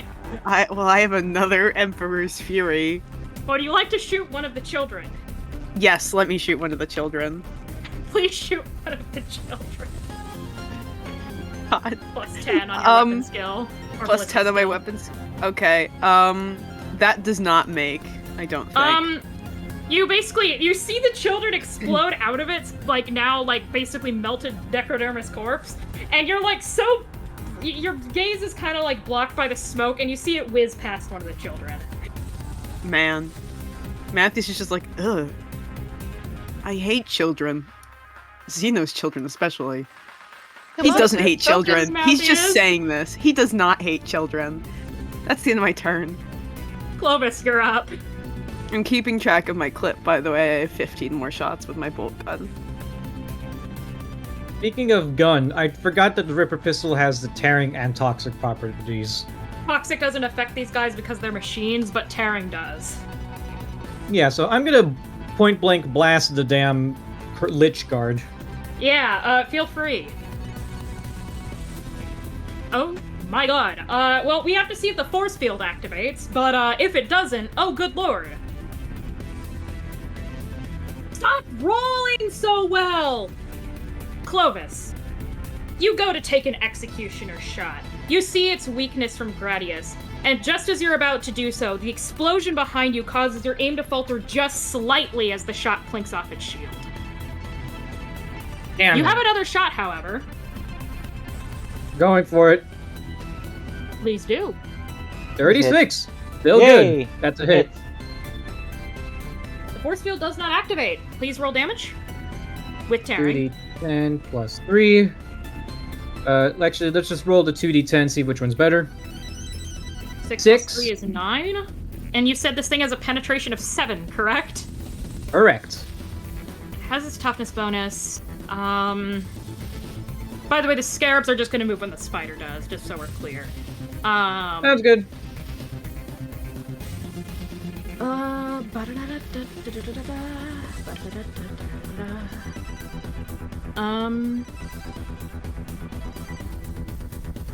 Clovis, you bring up a second shot, and it goes clean through the Necron's arm as it basically shudders. This thing is about to go down. Fucker. Is that the end of your turn, Diego? Yeah, I'm gonna finish my salad. Sounds good. The Lich Guard. Gradius, you just hit this thing like a truck. Yeah. It's not very happy with you. Bitch. True. Its first attack misses. You should not be saying that with how little HP you have. I know, I basically screwed once it does hit me. Its second attack hits with a 12, which Ow. is... You're boned. Um... I mean, sorry, you're meddled. You're You don't have that. You don't have those. I mean, yeah, he doesn't have bones. It has a 65 after all of There's its bonuses, there's so 5 just degrees of goop success. under there. Would you like to attempt to parry? Okay, Alone, I have my chain axe. The reason why I don't want it is because an eviscerate doesn't have a negative bonus to parry, because a chain axe does. So, yeah, I have to roll a natural 2 just to avoid being hit. Oh. So, I instead am just going to try to dodge it. What's your dodge? My agility is a 36. So, do you have dodge trained? Dodge train. Let me check. Do you have 2 little check marks on that? Yes, I do It's a have a basic train. skill. Okay, then it's your agility score. Roll. Alrighty.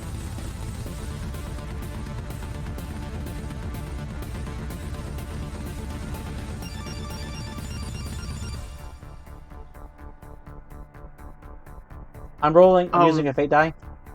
Oh, yeah. So, Diego. Yes. I just go. So Grayus goes, "Look out!" as he tries to basically Is behead this a you. good time to mention that the rule for degree of success for melee attacks also applies to dodge? You're boned What? either way, dog. All right, lay it on me. It doesn't apply to ranged hits, is the difference. Yeah, so, does anyone have the potential critical damage table handy? No. I do. Wait, Diego, hang Of on. course it does. Uh-oh, gang. Critical tables. Which one would this be specifically? Which one do you want me to pull up? Well, first of all, we're gonna have to roll for where he gets hit. That is true. I got the hit so- locations up. Thank you. Will, roll me a d100. Oh, great. Peachy. It's okay, this happened to me too. Where would a 70 hit a person? That's a body. 70 would hit someone right in the torso. Okay. Ouchie. That's where all the organs go. Will, how much HP are you currently at? I'm at 6 out of 15. Double ouchie. Okay. Is this energy, explosive, impact, or rending? This is energy. Ooh, boy. Energy. Critical effects on the body. Okay, you need to What is roll the 1 to effect 10. for... Yeah, okay. Will, you take 12 points of damage minus... Or, no. You take 15 points of damage minus your toughness. Mm-hmm. So 10. So 10. Which means puts you at -4, I believe, for critical damage. Because the reason I'm asking about the exceptional leader trait of rogue traders because it gives me a plus 10 to any DC tests. You need to beat the degrees of success of the melee attack, though. Never mind. That's...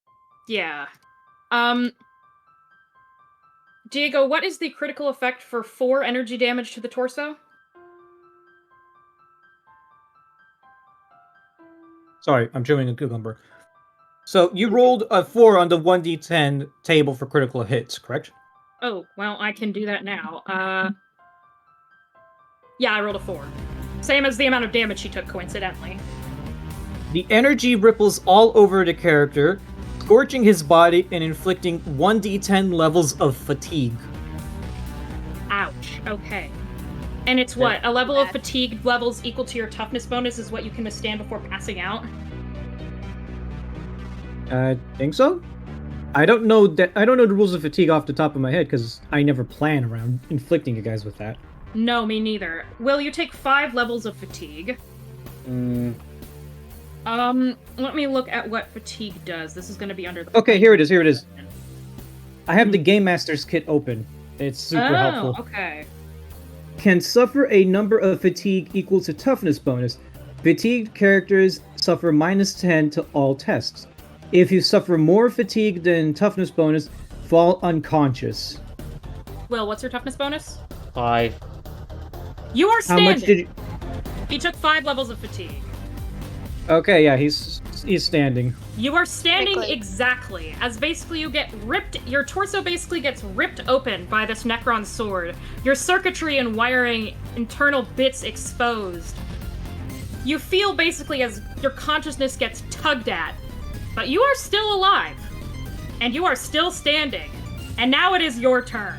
I thought I had knocked out because it did more damage to me. No, fatigue doesn't count as damage. You can have if fatigue goes over your toughness bonus, Then you're fucked. then you're fucked. But you could be at negatives in this game and still be standing as long as the critical effects Son don't of a knock you out. fucking bitch. This happened to me in Diego's campaign. Yeah. Alrighty, I'm gonna spend my last fate point. Dude, that's your weapon skill plus 10? My weapon skill. It is 52. Becomes Isn't your 57. axe not common quality? No, it's so it's just of. Let me look at my quality sheet.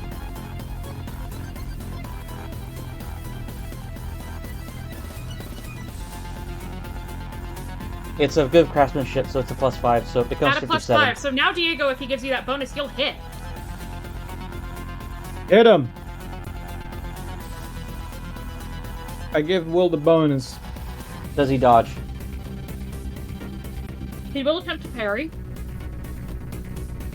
Natural 93. Roll damage. Ah!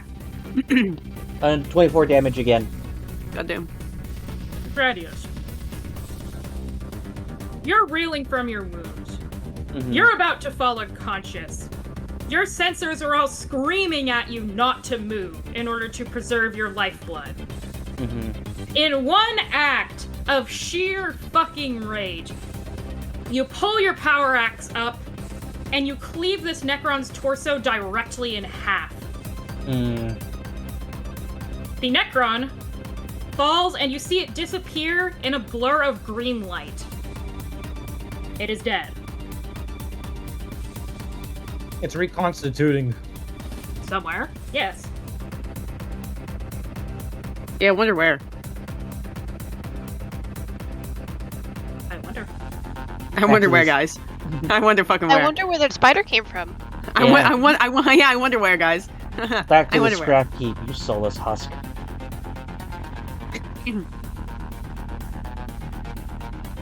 There's some Uh. children around Matthias, and Matthias likes Hey. human children. Not There those. too. Matthias also doesn't like Urizen. Yeah, fair. Well, Matthias is surrounded by enemies. Alrighty.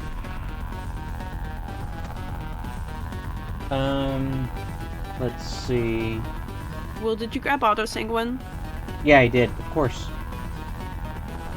Could you? Are you able to use that right now? Not You can really. use it for critical damage, I believe. I don't see why reason to say no. Hold on, let me hold on. Let me double Oh check yeah, Auto let's pull up Sanguine. Auto Sanguine. I'm pulling it up right now. Because I have it on Cadium's character Heal sheet. 2 damage per day. You're always slightly wounded. Do you have Pro Sanguine? Pro Sanguine? I think I've only have access to just the first one. First level. Okay. At our current rank. Damn. That very well Pro may be.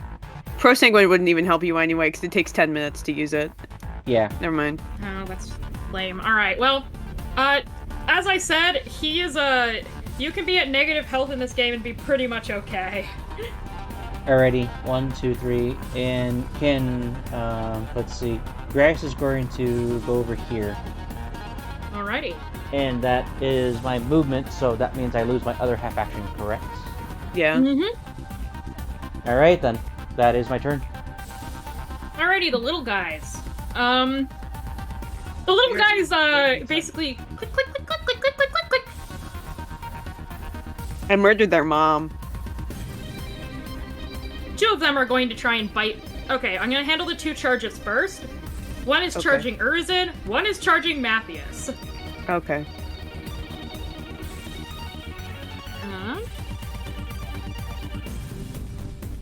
The one on Urzin misses. Yippee. The one on Matthias misses. Let's Oh go. no, the one on Matthias hits. I'm dodging. Okay, it has 1 degree of success. Okay. What is my... Let me pull up my fucking dodge again. Okay. Show me 1 degree of success on your dodge, Skid. That ain't it. Okay, that is very unfortunate. It doesn't hit very hard. Okay. In fact, I'll roll this one out in the open because it's literally just 1d5. It does 2 damage with a penetration of 1. Okay, my armor is 3. Well, you take no damage. Okay. The other one Let's is go. going to try and bite you, but like twice. Bite me, but like twice. Okay. It misses, Okay. and it misses. These things have a weapon skill of 25. They're not very strong. Oh, yeah. Oh. Chop chop, Matthias, you're fine. Urzin, you're fine. Top of the Chop, round. chop, Matthias took no Urzin, damage. you're up, and you have 2. You have a little tick next to you. It's trying to bite you. Dun, dun, dun, dun, dun, dun. Guys, is now a good time to mention that Matthias has more insanity points than he does health? That tracks. Point blank means what? Plus 30. That hits. Alrighty, roll damage. Your penetration is 2, which goes through this thing's armor completely. These things are tiny. Let's see, that would have... With the plus 30, that would have been 91, so that's a 78. I don't think that's any extra damage. Yeah, you don't get any extra funny damage, but I'm gonna tell you if you roll high enough, you don't need it. 8. Clean shot through the body. That one falls to the ground dead. Cool, let me do that again. Yeah, you have another one point blank next to you that's on Matthias currently. Again, same thing. Yeah, roll damage again.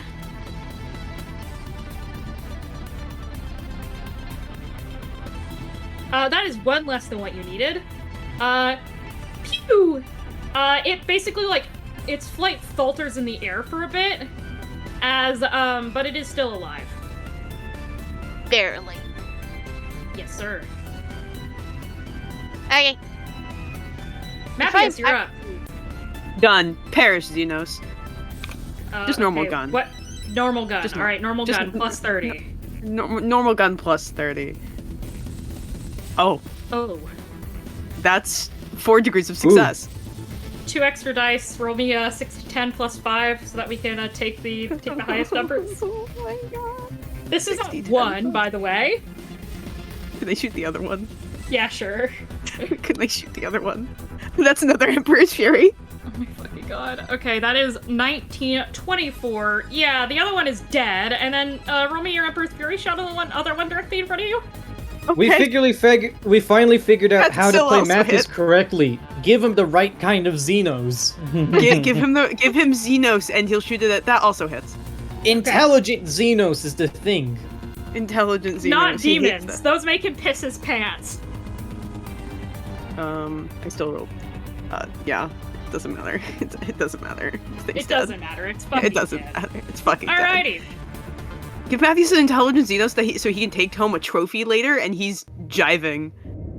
Alrighty. As you guys basically... Gradius, as soon as combat is over, you basically fall and grapple to your knees. Mm-hmm. Ow. All of your senses, so you don't necessarily feel pain. You are a Skitari, after all. All of your senses are basically screaming at you to lie on your back until a Kyurgen arrives. Mm-hmm. You can feel stuff sparking in your chest as well. Mm-hmm. Grace is going to currently grasp at his chest, and then from there begin to do he's basically going to ignore like all of the current statements coming from the his heads up display, and then he's gonna go so and then from there he's going to try to stand back up. Roll me a toughness test plus 20. Toughness test plus 20. Alright. You're a strong boy, this isn't your first combat. Mm-hmm. Yeah, I still... Let's see... Hey, Clovis! I think. I'd look over, kick him in the side, and then kneel over to like examine his damaged circuitry. I do have Medicaid trained. Yeah, you're kind of looking at his damaged circuitry, and you realize it's not just circuitry. A lot of his internal organs have been replaced, but as you're kind of looking, you notice that there's quite a few necessary blood vessels and, flesh that you could probably patch up to at least reduce the amount of strain his augments are under. Please roll me Medicaid. What was it? Could I do like a slight addendum to that? Yeah.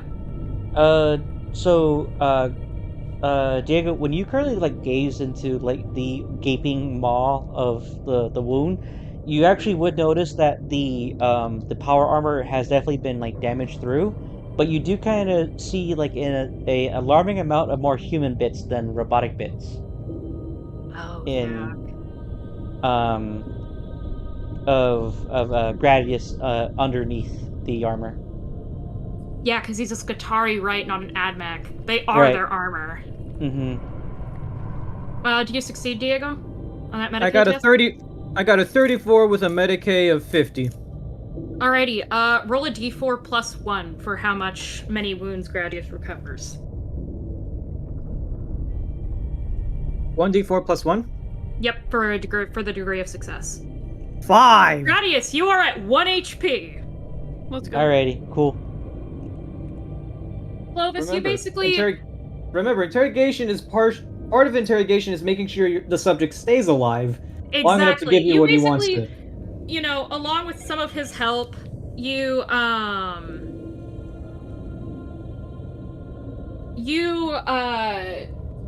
very quickly basically patch him up. You take off the power armor and you basically, taking out some first aid supplies, wrap up his torso, clot some of the bleeding, and you're thinking to yourself, he'll still need a Kyurgen once we get back on the ship, but for now, he will be okay. You have served your God Emperor well, Skitari, but your time is not yet here. Gradius, he just chuckles.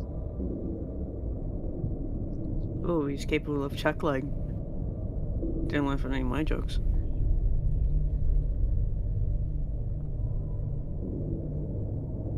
There's a joke I want to make, but I don't think Gradius would be the kind of character to make it. Out of character, what's a joke? Yeah, the character with the joke. Out of character, Gradius would say, "But go, well, so that's because you are the joke, and I'm not laughing." Yeah, that makes sense. Matthews Grant ain't no comment, joke. not a Gradius comment. Yeah, that's a Grant comment. Yeah. Luckily, Grant is not here to make Matthew seem even more like a fuck up than he already is. But then again, when it comes to Xenos who can talk back to him, yeah, he has Urizen for that. But like, as soon as Urizen makes a joke at him, he looks at Urizen like he's gonna skewer him and eat him later. To be fair, if Gradius was going to tell the joke, he would say, "You're living proof the Omnissiah has a sense of faulty humor." Mm-hmm. So, and then from there, so Gradius, like upon the comment about the joke bits, and then he is going to reply with humor protocol. Try being funny next time. So I don't like hanging out with the admech. The You feeling's don't like mutual, hanging out with meatbag. anyone. Matthews, Yes, Lord Captain. are there any more hostiles coming down from this hall? No. Very well. Clovis is gonna go up these little stairs over to where the Lich Guard was resting to see if there's anything of note. You see, sitting basically beside the Lich Guard's rifle, or the rifle, it wasn't really its rifle, next to the giant Necron rifle that's sitting there, a similar key to the one you found on the previous planet. Yo! He had it! Up. 2 out of 5 keys, bitches. Dun, dun, dun, dun. Alun, as the party is doing that, Gradius is going to pick up its weapon. The gauze rifle. The sword and the shield vanished with it to its recovery chamber. All However, that's left would be the gauze cannon. Yep, the gauze cannon, The what? it's, The what? Like gauze, as in not the medical equipment, I'm assuming. They're basically kind of like railguns, but they are Oh. basically hyper-focused supersonic energy. But in terms of Necron weaponry, Gauss weaponry is actually Space Marines are actually scared of Gauss weapons because they can melt right through their armor. Cool. Yeah, giant fucking weapon. A gauze blaster is a type of horrifying Necron gauze weapon that can strip a target down molecule by molecule, reducing it to its constituent atoms in a matter of seconds. Oh, I want I'm that. putting this in cargo hold. Dibs. No, you don't. I mean, I don't know if I can wield it or not. It depends on if it's heavy. It is very heavy. It is I can't considered use a that. heavy weapon, even if it, because, you know, it's fucking massive. It's fucking massive. Yeah, I don't have the I can't use that. I don't think I get heavy weapon training until It's more forever for, like, from now. I think it's more for like Exotic. voidsmen and archmilitants. I don't even get heavy weapon training. Range of essential. 90 meters. I'm currently copying this over from its stat block. 2d10. Do you have heavy weapon training, Will? No, I'm just more so claiming it as a trophy. Real? 10, Clovis would likely just trade it back to the Inquisition for more material support and supplies. 10 of 9. That's so real of him. A Gauss rifle will be a very effective weapon. None The of us Death have Watch heavy would- weapon training. The Death Watch would be willing to part with some choice war gear for something like this, because the Oh, Death Watch yeah. Death Watch is one of the only organizations in the Imperium that actively tries to upgrade their equipment to work on enemy tech. Matthews is gonna start pilfering the what used to be pregnant giant spider to see what he could take home as a trophy to put on his desk. Gradius is going to accept that condition, and then he's gonna go.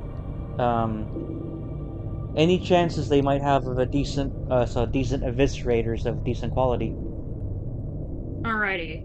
I have put the Necron Gauss rifle in the cargo hold for you to look at. I will also read it out. It is a class exotic, and I need to add heavy as well. You need both training types. It is a class exotic heavy weapon. It has a range of 90 meters. It deals 2d10 plus 5 energy damage with a penetration of 9. Holy shit. Its rate of fire is just 1. It has no semi-auto or full auto. And it has the modifier of razor sharp, which means on 3 or more degrees of success, you will be doubling its penetration. Okay. I put an image up on chat for everyone.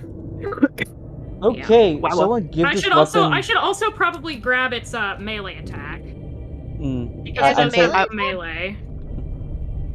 I'm Yeah, saying because this it has a out- bayonet on it. I'm saying it's Yeah. out of character. yeah. Where Gradius goes, I know this one mechanicus that also knows this other rogue trader who'd be very interested in this item. Yeah, it has a melee attack that does Oh. 1d10 plus 5 with a penetration of 4. It also has the razor sharp modifier. So yeah, that's what you guys, Gradius, you pick that up with your mechadendrites. Hold on, are you talking about cadmium? Yeah.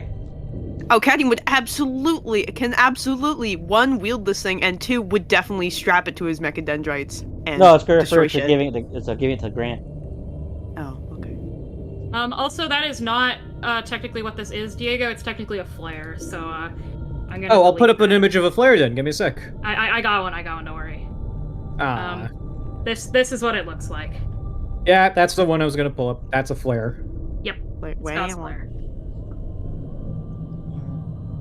Also, it doesn't shoot one bullet, it shoots a continuous stream of energy. Yeah, that that's why melts it does so much anything. fucking This gun- damage with so much penetration, even though it's only shooting once, quote unquote, per shot. Radioactive piss gun. By the way, what funky thing can I grab from this giant spider to take home for later? Leg. Take Leg. your pick. You have its legs made of solid, pure necrodermis. Oh, yeah. You know, those, you could take one of the sets of its front pincers off. You see those, like, the ones in the front by its not the ones, like, directly under its mouth, but those ones over there. Those, yeah. pincers, you could take a set of those. I think I didn't take a set of those. I think Manathius would be like, oh yeah, give me these. Oh, you posted what they do to people. Oh, that's delightful. Yeah. You don't even Yeah, even contemplate you're dying as you're getting shot. Yeah, Matthews is gonna just like, he's definitely disarmed things before to take trophies home. He's like humming as he's doing it. Hey, he's having a good time because he's insane. And goes, then I will also put, Lovely. Grace, Fire. underneath his helmet, his eyebrow kind of twitches in annoyance because void pirates or voidman pirates like to brandish their trophies.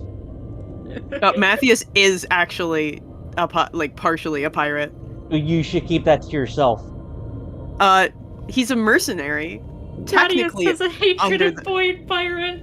Yes, he does. Matthews is like very vaguely a pirate. He's a mercenary. Yeah, Don't tell Gradius that. Yeah, just Yeah. do not tell him that if you ever had a time when you might have at least been involved with anything slightly related to the Mechanicus.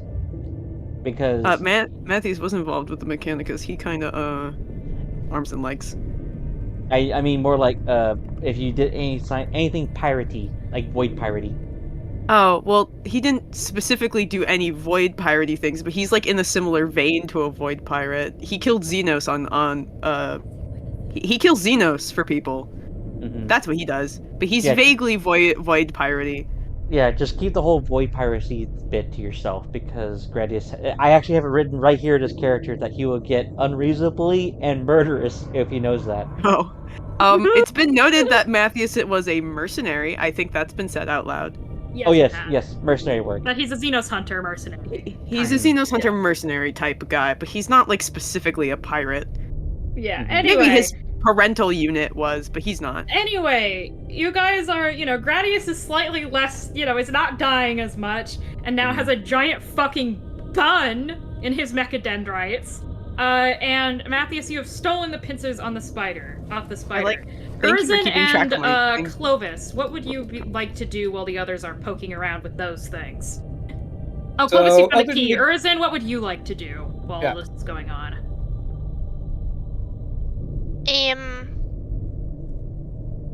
Yeah. What's this circle thing? That is a What's that? pile of that is what appears to be a pile of inert necrodermis. Would you like to go poke around with it? Can I go poke it? Yeah, you touch it. Yay, Uh-huh. nay. Do you touch it? Yay or nay? Can I touch it with the end of my gun? Yeah, sure, maybe a willpower test. Oh, fuck. I tried to beat... Oh, 47. I need to beat a 47.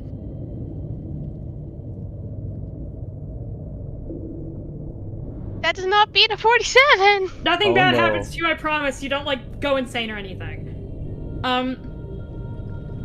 Urzen, Mhm. Yes. as you basically touch the necrodermis, you feel your vision kind of blur as, you grab your head on impulse. Your vision kind of goes spotty, and you hear just a single message reverberating in your skull. It isn't any language that you know, but its meaning is strangely clear in your mind, and you find you can't quite pull your hand away from the metal as it basically booms in your head. Daughter, if you ever find this, please know that we never gave up on you. Not even as your father lost hope, sleeping in his darkened tomb. One day we will save you. We will save you. As the voice kind of fades out of your ears, you pull your hand away and your vision clears. Don't like that. I do not like that. You notice, Urizen, on this hunk of necrodermis, a similar rune to the ones on the orbs in the front room. Uh-huh.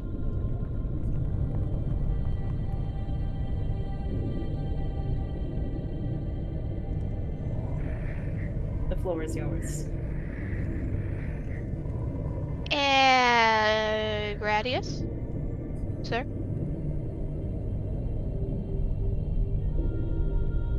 Will is gone. Will's getting pizza. Clovis Will's... walks Will- over. yeah. What have you found, Urizen? Having to not talk like Zizi.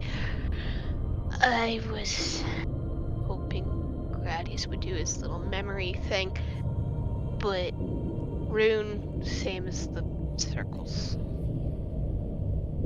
Does the rune seem similar to something I've seen before? Something you've seen recently, yes, but not in any archives. It looks the same as the orbs in the front hallway. Same kind of rune. There's a couple of lines that are different, but the overall pattern is the same. Well, we've seen this before. Yep. I'm back. Welcome back. We have need for your memory recall, Skitari. What is it? The symbol Rune. here. Does the rune look familiar? I checked my databanks. It is almost an exact replica of the symbols on the orbs. However, it is closest to the 5th and 6th orb, with only 1 or 2 lines different. I basically kind of like carved the same kind of outline. And I currently share that with everybody else. So, Noted. it is similar.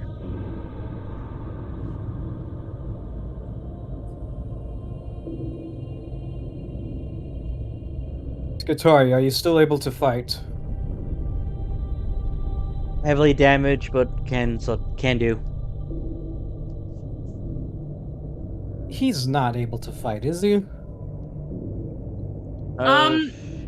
Diego, looking at him, he looks exhausted. His posture is slumping. His mechadendrites are kind of like occasionally like basically jerking and kind of like, like circuitry is misfiring. He looks like he's kind of, hunched under the weight of his own augments from all the levels of exhaustion he has. He looks terrible. He's functioning and he is awake. But combat, you doubt it. And that's not to say that that would be atypical. You're very surprised, even though he's a Skitari, that he's alive. You've seen members of the Inquisition get taken out by far more glancing blows from Necron weaponry. Skitari, you are in no condition to fight, let alone stand.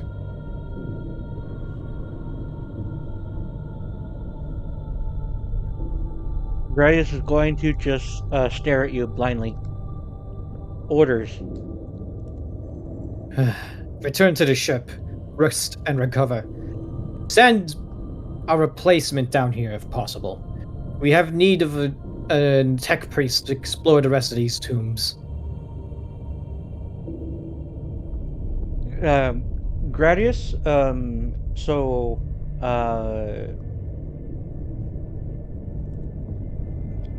unit directive is secure the safety of the Smythe Dynasty.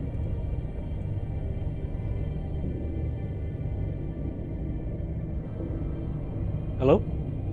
Yeah. So, that's what I say. in protest. You are no use to me. You are a liability in your current condition. Return to the ship and summon forth a proxy, if you will.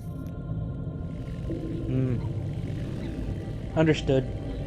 And then from there, Gradius is going to immediately activate Murphy, and then use it as his camera. Yeah, effectively, you can interact with objects through Murphy as if he were there, but Gradius is going to basically be picked up by, the Arvis, one of the Arvis sliders, and taken back up to the ship because, Owie. Owie. So basically, Gradius, you're basically laying in one of the Mechanicus wings, and V Centaurus is now patching you up, and as she's kind of humming, to herself as she's working on your augments, you're looking through Murphy's eyes. Mm-hmm. And, you have a Vox channel connected down to Clovis and the others. Oh. As she's at this point, does she say anything when I walk in, all damaged up? Yeah, as you walk in, she kind of looks at you, blinks a couple of times. Skatari, you are unusually damaged. Praise the Omnisaya, you are functioning, but what happened? You should see the other circuit board. Other circuit board? Necron. You see, she's normally pretty blank, but even underneath all of her augments with her face mostly covered, you see her mechadendrites kind of go still for a second as she simply gives you a curt nod. Protocol. Repair. Lay down, Skatari. I'll fix you up. As he walks in fully into the room, he's holding the giant Gauss rifle over his shoulder.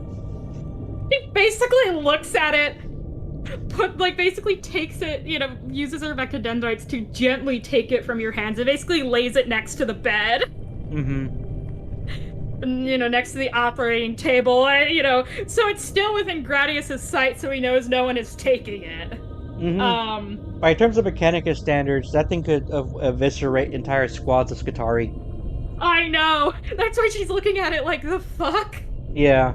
So, and then from there he complies. This unit is currently observing road trader activities. I see. Is the Necron threat fully removed? At least from this planet. Probability, high. Not certain. Well then, continue monitoring. We will see if we can send more Skatari down to secure the area. Recommend... Carnutus of Steel's activities. Great. Frequent. She kind of, pulls out a data slate and kind of taps, a map. His jets have been getting closer. They're scanning the area for you, I'm sure.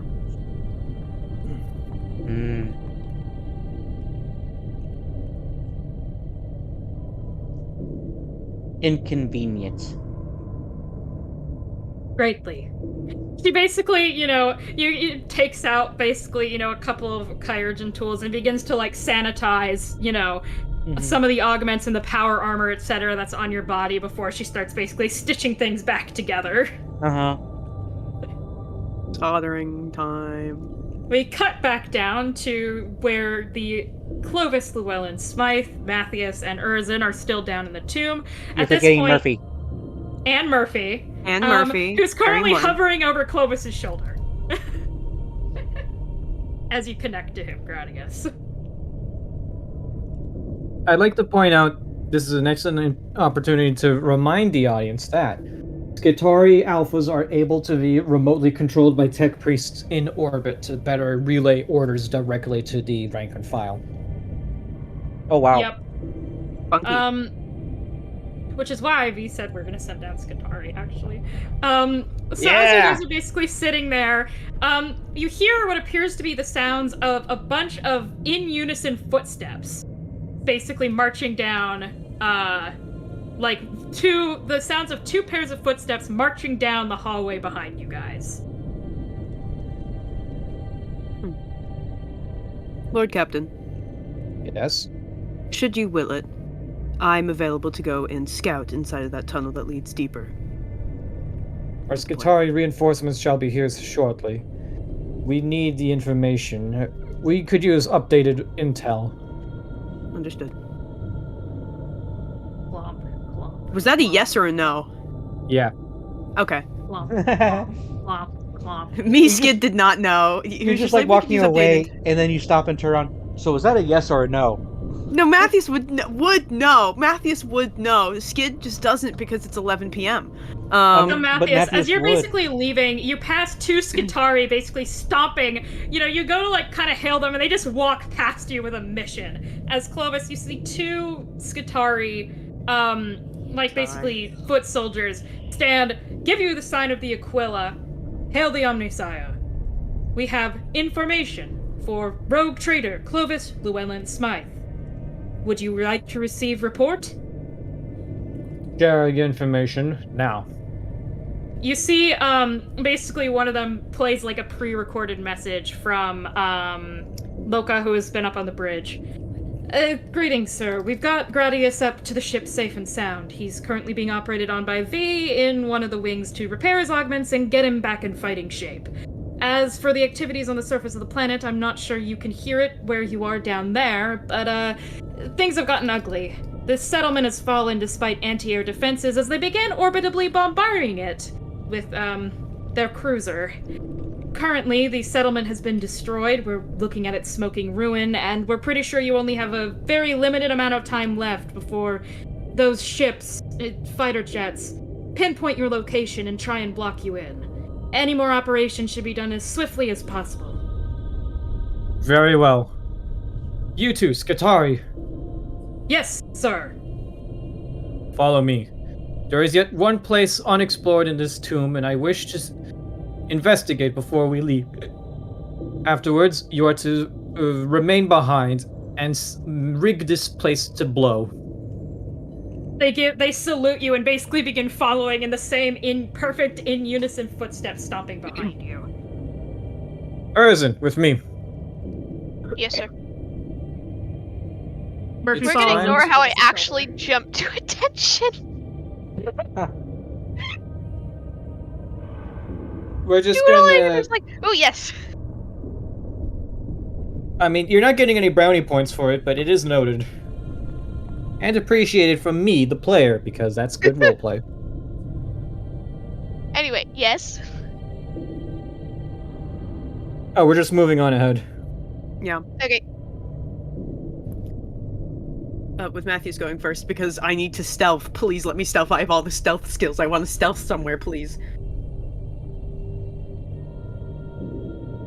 Okay, Skid, roll silent move. Yay! I'm so excited. Okay.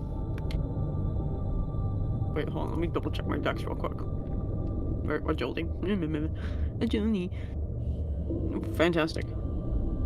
Oh. Yeah. Yeah, okay. That's 3 degrees of success. Nice. That's an 18. God damn. Okay. Matthews is So- good at stealthing. You basically creep on ahead of everyone else, and the tunnel is obviously been made swiftly by explosives. There wasn't a care for this being superstructurally sound. There are parts where the supports that have been brought up, have been hoisted up, are sagging under the strain. Some where they've cracked, and you're having to basically walk around rubble in this tight, dark passageway. And eventually you come to what appears to be the remains of an encampment. Inside there are bodies, decomposed bodies, mind you, of a whole small, squad of tech priests and Skitari, who all appear to have met a gruesome end in this encampment. Okay. The remainder of research stations and, sleeping quarters, guards posts, everything are intact. However, you see the exit, probably where they come in from the surface, has been completely blown up and has collapsed. Alright, so Matthews, he does a quick little walk around, stealth, before he goes back through the tunnel to go, tell, Clovis, and he doesn't realize his metal boots aren't making any noise as he manages to go up behind Clovis and go, Lord Captain, a report. Sneak up on me like that again, Master Vandergrim, and I will see your position vacated and replaced post-haste. Apologies. Now you see how I feel. Report. There's a abandoned encampment of Adeptus Mechanicus and Skitari. Anything else deeper in the tunnel? What is presumed to be their entrance is blown up. Nothing more. Excellent. Urzin, Yes, sir. accompany Master Vandergrim and ensure that nothing of value remains in that Mechanicus camp. Any intel or actionable evidence is to be seized post-haste. Character, Understood. do I have to? He's mean. Clovis just disregards and looks to the Skitari. You two, prepare the explosives. Nothing of this tomb shall remain by the time we leave orbit. They give a curt nod, and you see them basically stomp back out, and you see them begin to haul down like barrels of explosives. I'm gonna, as this goes on, Clovis is gonna walk back to the chamber with the cryostasis pods. Yeah, the sarcophagi. The sarcophagi. The one that seemed to have a tether to it was now glowing brightly as if there was a Necron inside. Clovis smiles. Looks like I proved my worth after all. And he sets down a det pack right in front of the tomb. Get that bitch. Sweet dreams. I'll be sure to pass on your concerns to your lord when I give him the Emperor's justice. Clovis walks out and basically just oversees the Skitari rigging to place the blow. Alrighty. Origin and Matthias. You go back to the Yes. encampment, and you begin looking around. Yay. To pull up a list of skills for you to potentially roll. Oh boy. Oh boy. Time to look at my massive skills list. I have Please so many. roll me either awareness, scrutiny, or search. Can I roll a D100 and then look at my sheet and tell you what I'm rolling? Yes. I have the Cool. same thing for all of them, so Oh, I see nothing. I'm gonna use matter a fate what. point for this. Okay. You can That also use still a doesn't fate make point, Tam. That's true, I can. I got 2 of them. Damn, That's none of these are things I really can bad. automatically succeed on. Yeah. Lame. How many degrees of failure do you have? How many degrees of failure do I have? With that 50, that is 1. 1 degree of Tam? failure.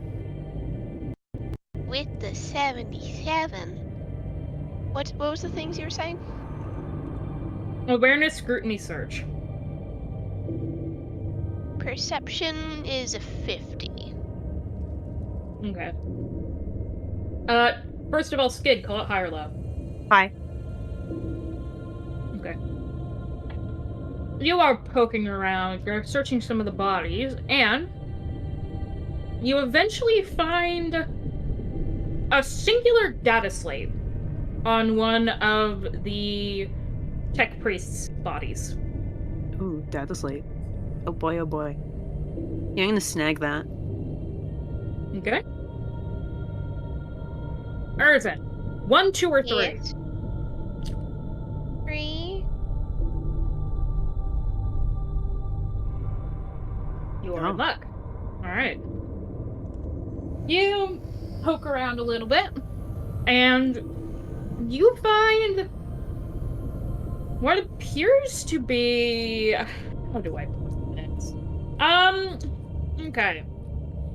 So you know Abril's stupid fucking long white rich boy cloak? Can I say yes and you believe me?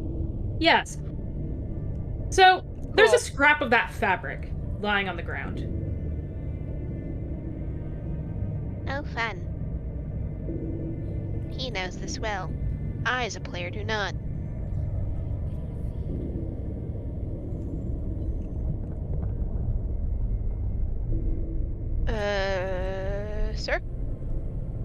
Yes. April's been here. He's gonna show us. Really? Oh no, really? Admiral Daragast has been here, really? Oh, I had no. Yeah. Yes, Gosh, he no need to has. be so mean to the little blue boy. Little Listen, blueberry Matthias boobop. is racist, okay? He's gonna be mean. Matthews is gonna He's get his ass beat when he ends up in Komora. I mean, what? I mean, what? Anyway. Gather the pieces and bring it back to the Lord Captain.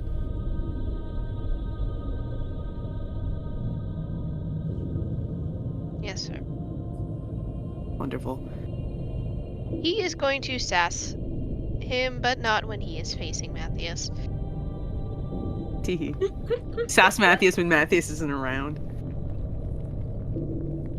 He's gonna make a face when he's not facing Teehee. death. Okay, so if that's everything we can glean from this area, Matthias is gonna go back through the tunnel, and before going to immediately to Clovis, he's going to make his boot steps intentionally louder. By louder, I mean make noise, because he doesn't make any noise normally, so that way Clovis can hear him this time. Lord Captain, Report. we have retrieved a data slate. Excellent. And also physical Anything evidence else? that Admiral Terragast has been here. Really? Admiral Terragast was here. Yes. After all signs pointing towards that conclusion, I'm aware. you've independently concluded the same exact thing we knew for days on end. Well, no. I'm saying that there's physical evidence. We Show already knew it. that he was here. Urizen's gonna hold the piece of the cloak. He Ugh. wore a jacket made of the same fabric for the entire time I knew him. Very well. Good work. The Skitari about done preparing this place. I say we can begin making our final departure. Wonderful. Yeah.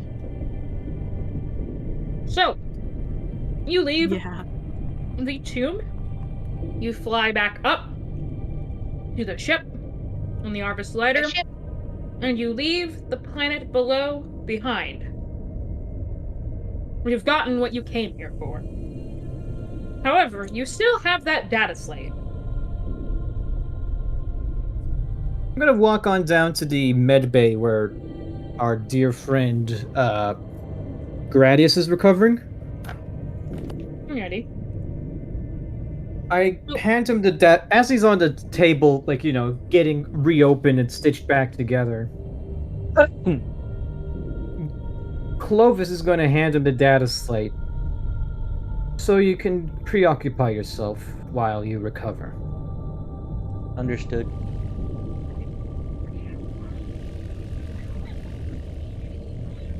I don't want him to feel left out.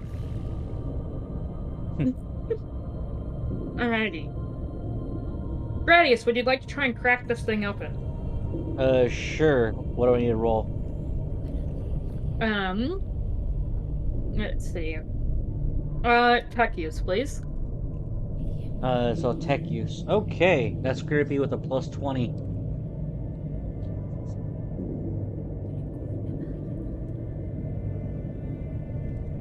I rolled a 5. Oh my god. Okay. You're laying there. You don't really have much else to do. And you very quickly get it open, and you see a recorded log. Well, 6 of them to be exact. I pull up the first log. We have touched the orbs at the center of the metal pedestals. We were immediately hit with a wave of nausea and dread. There was a sense of panic, and a distinct thought that something must have been a mistake. That there had not been enough time, enough materials granted to the world we now stand upon. That something is still missing. We do not know what these orbs are, but they seemingly compel all of our soldiers to touch them. Ooh. Gradius sits up when he Means- reads that line. That means all the soldiers are Adeptus Mechanicus, right? Yeah. Yep. Give me a second. My dad's knocking on my door. Sounds like the I Dark believe these Mechanicus monologues was are here. written for you all to touch the orbs, but they're gonna be those versions in game general. I'm editing them slightly as I'm reading them out. Nice. But this definitely sounds like they have Dark Mechanicus working with them.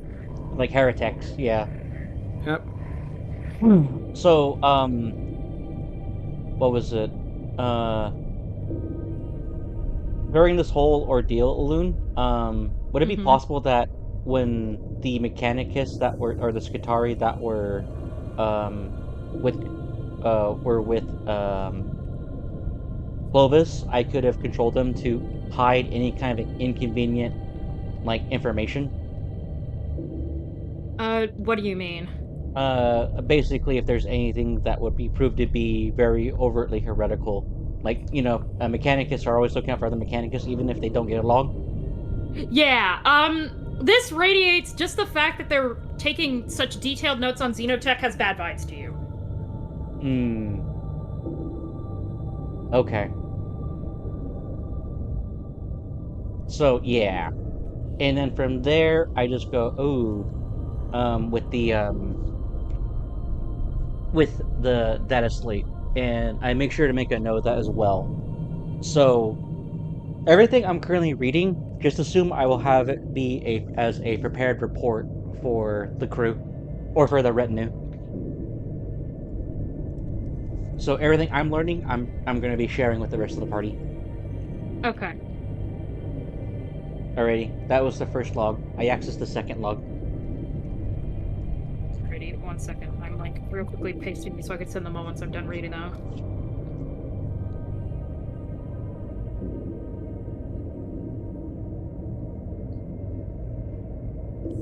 Alrighty. Upon touching the second orb, our mind became clouded with pain. A vision of gently brushing the face of a blurry figure spread through our minds, her bright off-white hair the only thing not painted, a sickly shade of green. We were hushing the person who touched the orb, reported hushing the girl, assuring her it would be all right, and that they would never let any harm come to her.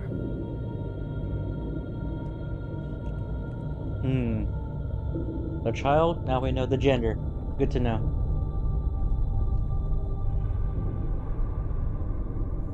I read the next log.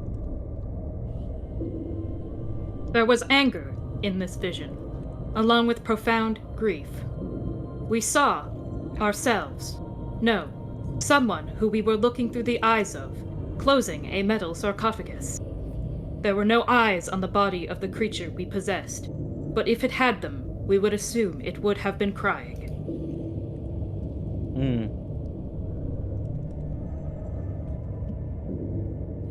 I add a little side note. Terrible, so terrible with children. Next log. Alrighty. The sounds of explosions filled our ears as the impenetrable walls of the tomb are blasted open. In this vision, the thing tried to fight strange, fleshy creatures barging into its domain, saying that it has to protect them. But after a long battle of attrition, it found itself overwhelmed. It fell to the floor, not dead, but no longer truly alive.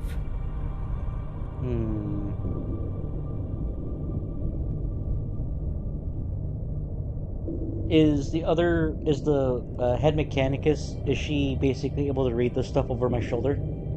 Yes, V is looking at it, and she kind of, wrinkles her brows. I was with Abril longer than you have been. I do not remember us ever traveling to this system. He must have done so a long time back, before I was even on the ship. She kind of thinks. Come to think of it, when I was assigned to his trade unit, at least that's what I was told, as the new engine seer, they had reported a great calamity befalling the previous Mechanicus that had been on the ship. Apparently most of them perished in some sort of tragic accident. At least that's what we were told. What Abril told everyone. And obviously he made it sound true enough that the Inquisition did not question.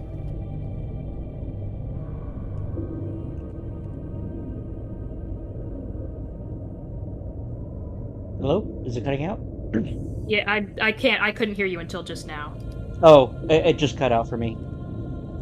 Last word I heard was Inquisition. Oh yeah, okay.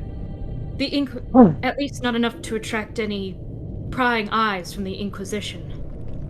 Until Clovis, at least.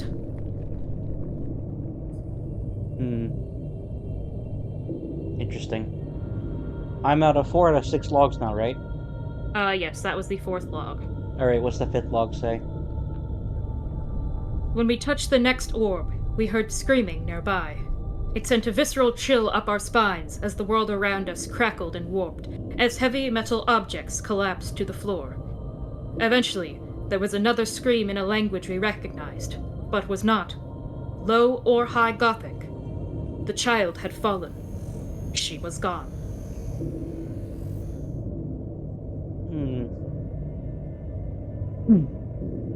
Alrighty.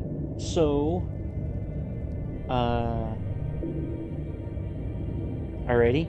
What's the last log? The last log. We believe the identification Cryptek was slain, cursing whoever did the deed for killing or taking child, heir, apprentice. Another Necron emerged upon us intruding upon the tomb itself. This is likely our end. Captain Abril was following the footsteps of your identification Cornite chosen worth it?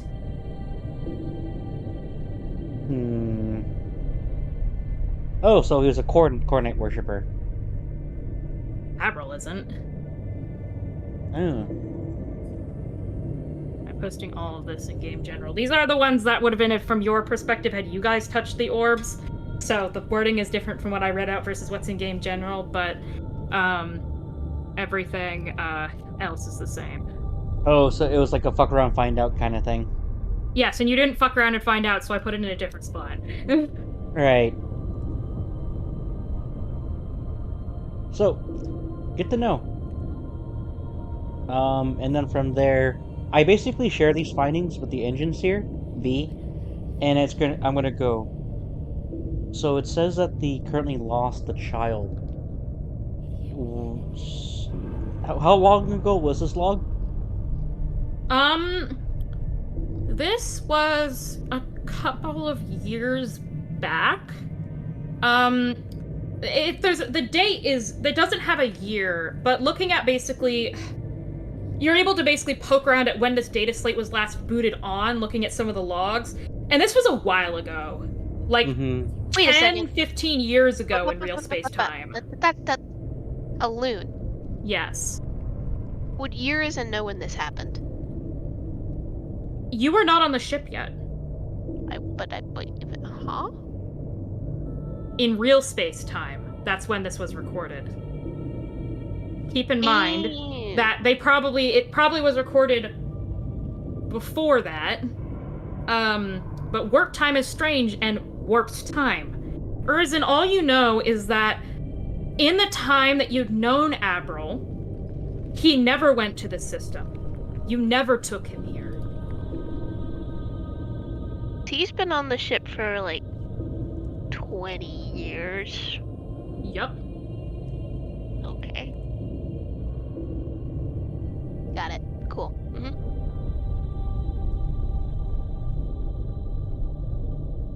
20 years when counting in the time you spent in the warp is the big thing there. Okay. So, chronologically, he's been on the ship for less time when you look at real space. However, he has been on the ship that long, like, in terms of his chronological age.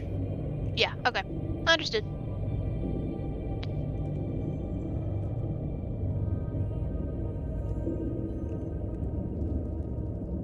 For some reason I had it reversed, where the warp was faster than... The warp allows people... It depends, actually. Sometimes warp journeys, when you're actually, like... Well, the warp is faster, in some senses. because you're effectively though you're in the warp for 3 months, 3 days have passed in real time, right? Mm-hmm. So, Urizen has been on the ship for 20 years, but only 10 to 15 years have passed in real time. Okay. Chronological time. So you're correct. But that does mean that time when you're in the warp feels as if it's still moving at regular speed. Mm-hmm. Even if it's not. Even if it's not. Okay. So yeah, all this information would be relayed to everyone in the party, as well as V, who basically looks at it and is just like, I don't fucking know, man. But in AdMech terms. Hmm. This unit does not fucking know, man. Yeah, no one knows much right now. So, for now, reactions are gonna go. All this will be shared because, due to the coming concerns with the rival AdMech.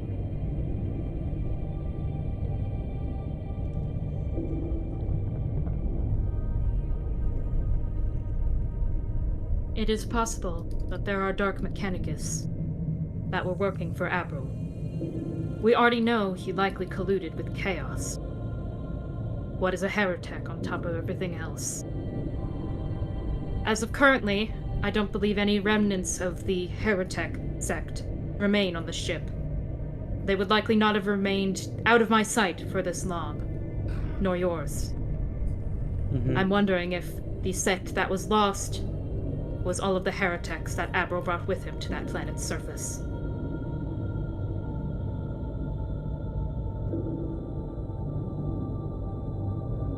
What to do?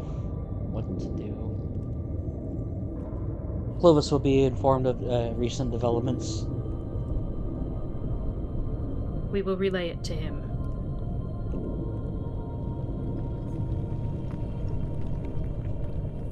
Clovis is up in his study. Mhm. Basically, he is just going over the two pieces of the two keys that he now possesses, and is trying to figure out how they come together. Mm. Now then, remind me, DM. Mm-hmm. We've been to Frastivia and Ergothicon, correct? Yes. So that means we need to get to the Death of Man's Hubris and Neck next. Yes. Neck already appears to be under the sphere of influence of Carnicus, so I'm guessing our best bet is to hit the Death of Man's Hubris. Yes. That is also correct. What does everyone else in the party think? That's something we can definitely look into. Yeah.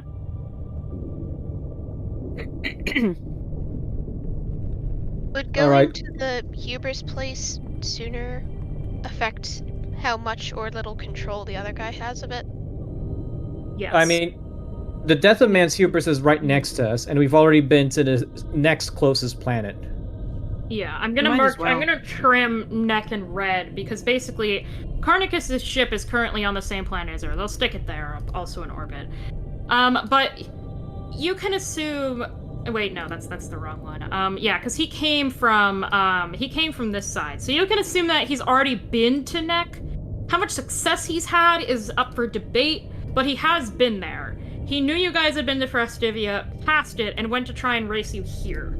So the only planet nobody has been to is the irradiated mess that is the Death of Man's Hubris. But it's also where we're gonna find the next part of the key, and we kind of need to get there anyways. Mm-hmm. If only to make sure that, you know, our dear friend Carnicus can't get anything of value from there. Yeah. Might as well.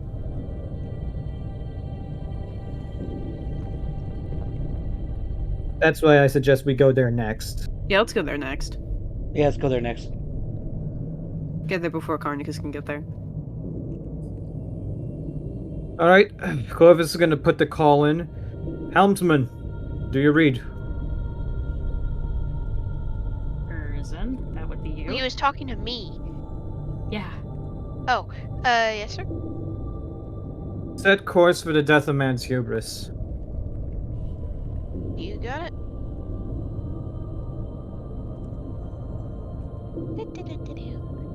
Whee! Whee! Putting you guys in orbit.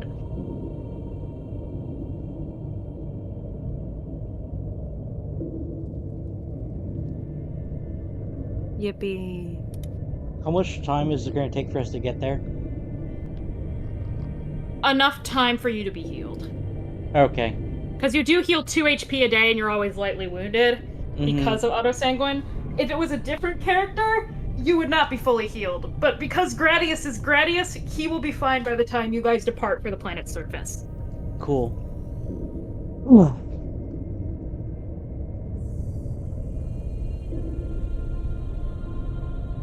I mean, Matthews goes into his office and he sees all of his trophies are a muck from the children. He's just like, oh.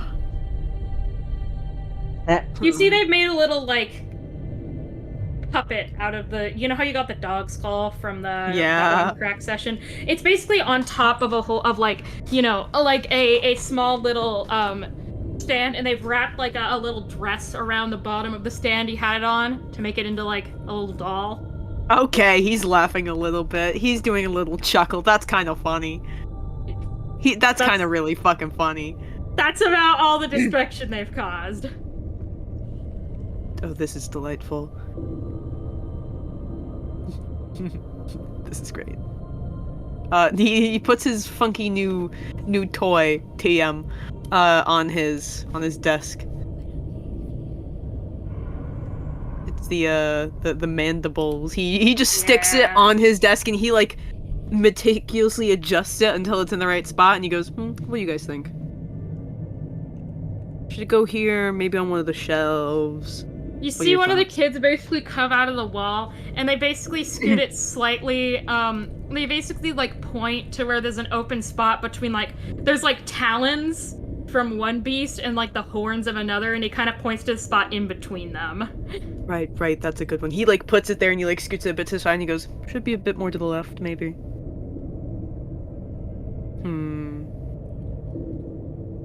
What do you think? I think that's good. That's great. Thank you. Having fun with these fucking kids. The kids. The kids. Helping Matthias organize his stupid collection of Xenos shit. Would you like to hold an in-context meeting about that data slate, or would we like to end the session here and talk about it next time? I'd say a debrief next time would be a good recap.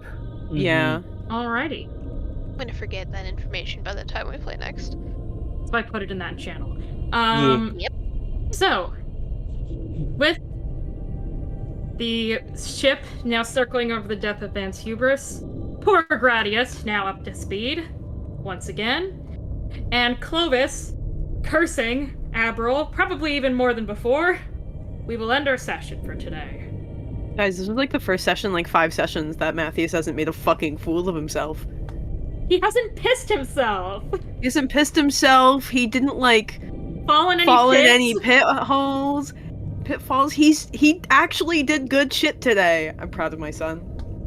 Hooray. Yeah, like I said, we figured out that his secret to success is just basically fighting shit that's intelligent. Yeah. Actual Xenos instead of daemons, yeah! Daemons the enemy doesn't have a fear rating. If the enemy doesn't have a fear rating, then Matthias is fine.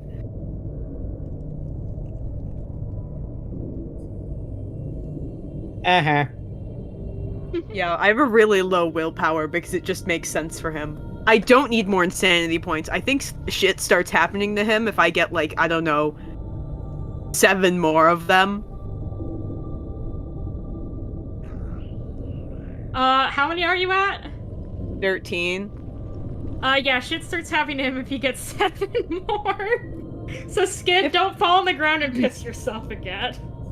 My willpower, no matter what I do to my willpower, it will never be high enough to actually, like, make much of a difference. Yeah.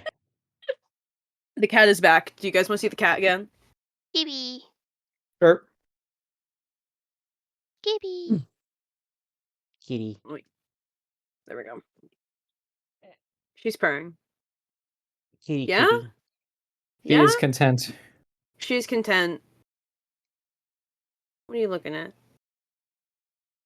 There's like string lights like right here that she was trying to bat at just now. I yanked her up. Oh. She also needs to stop trying to go into my trash can. There's no trash bag in it anymore because the mouse keeps coming in my room and like eating shit out of it, so it's just like empty. But it's really big, so she likes to jump inside of it and get stuck in there until I pull her out. Oh, She is Because she's an perfect in every way. idiot.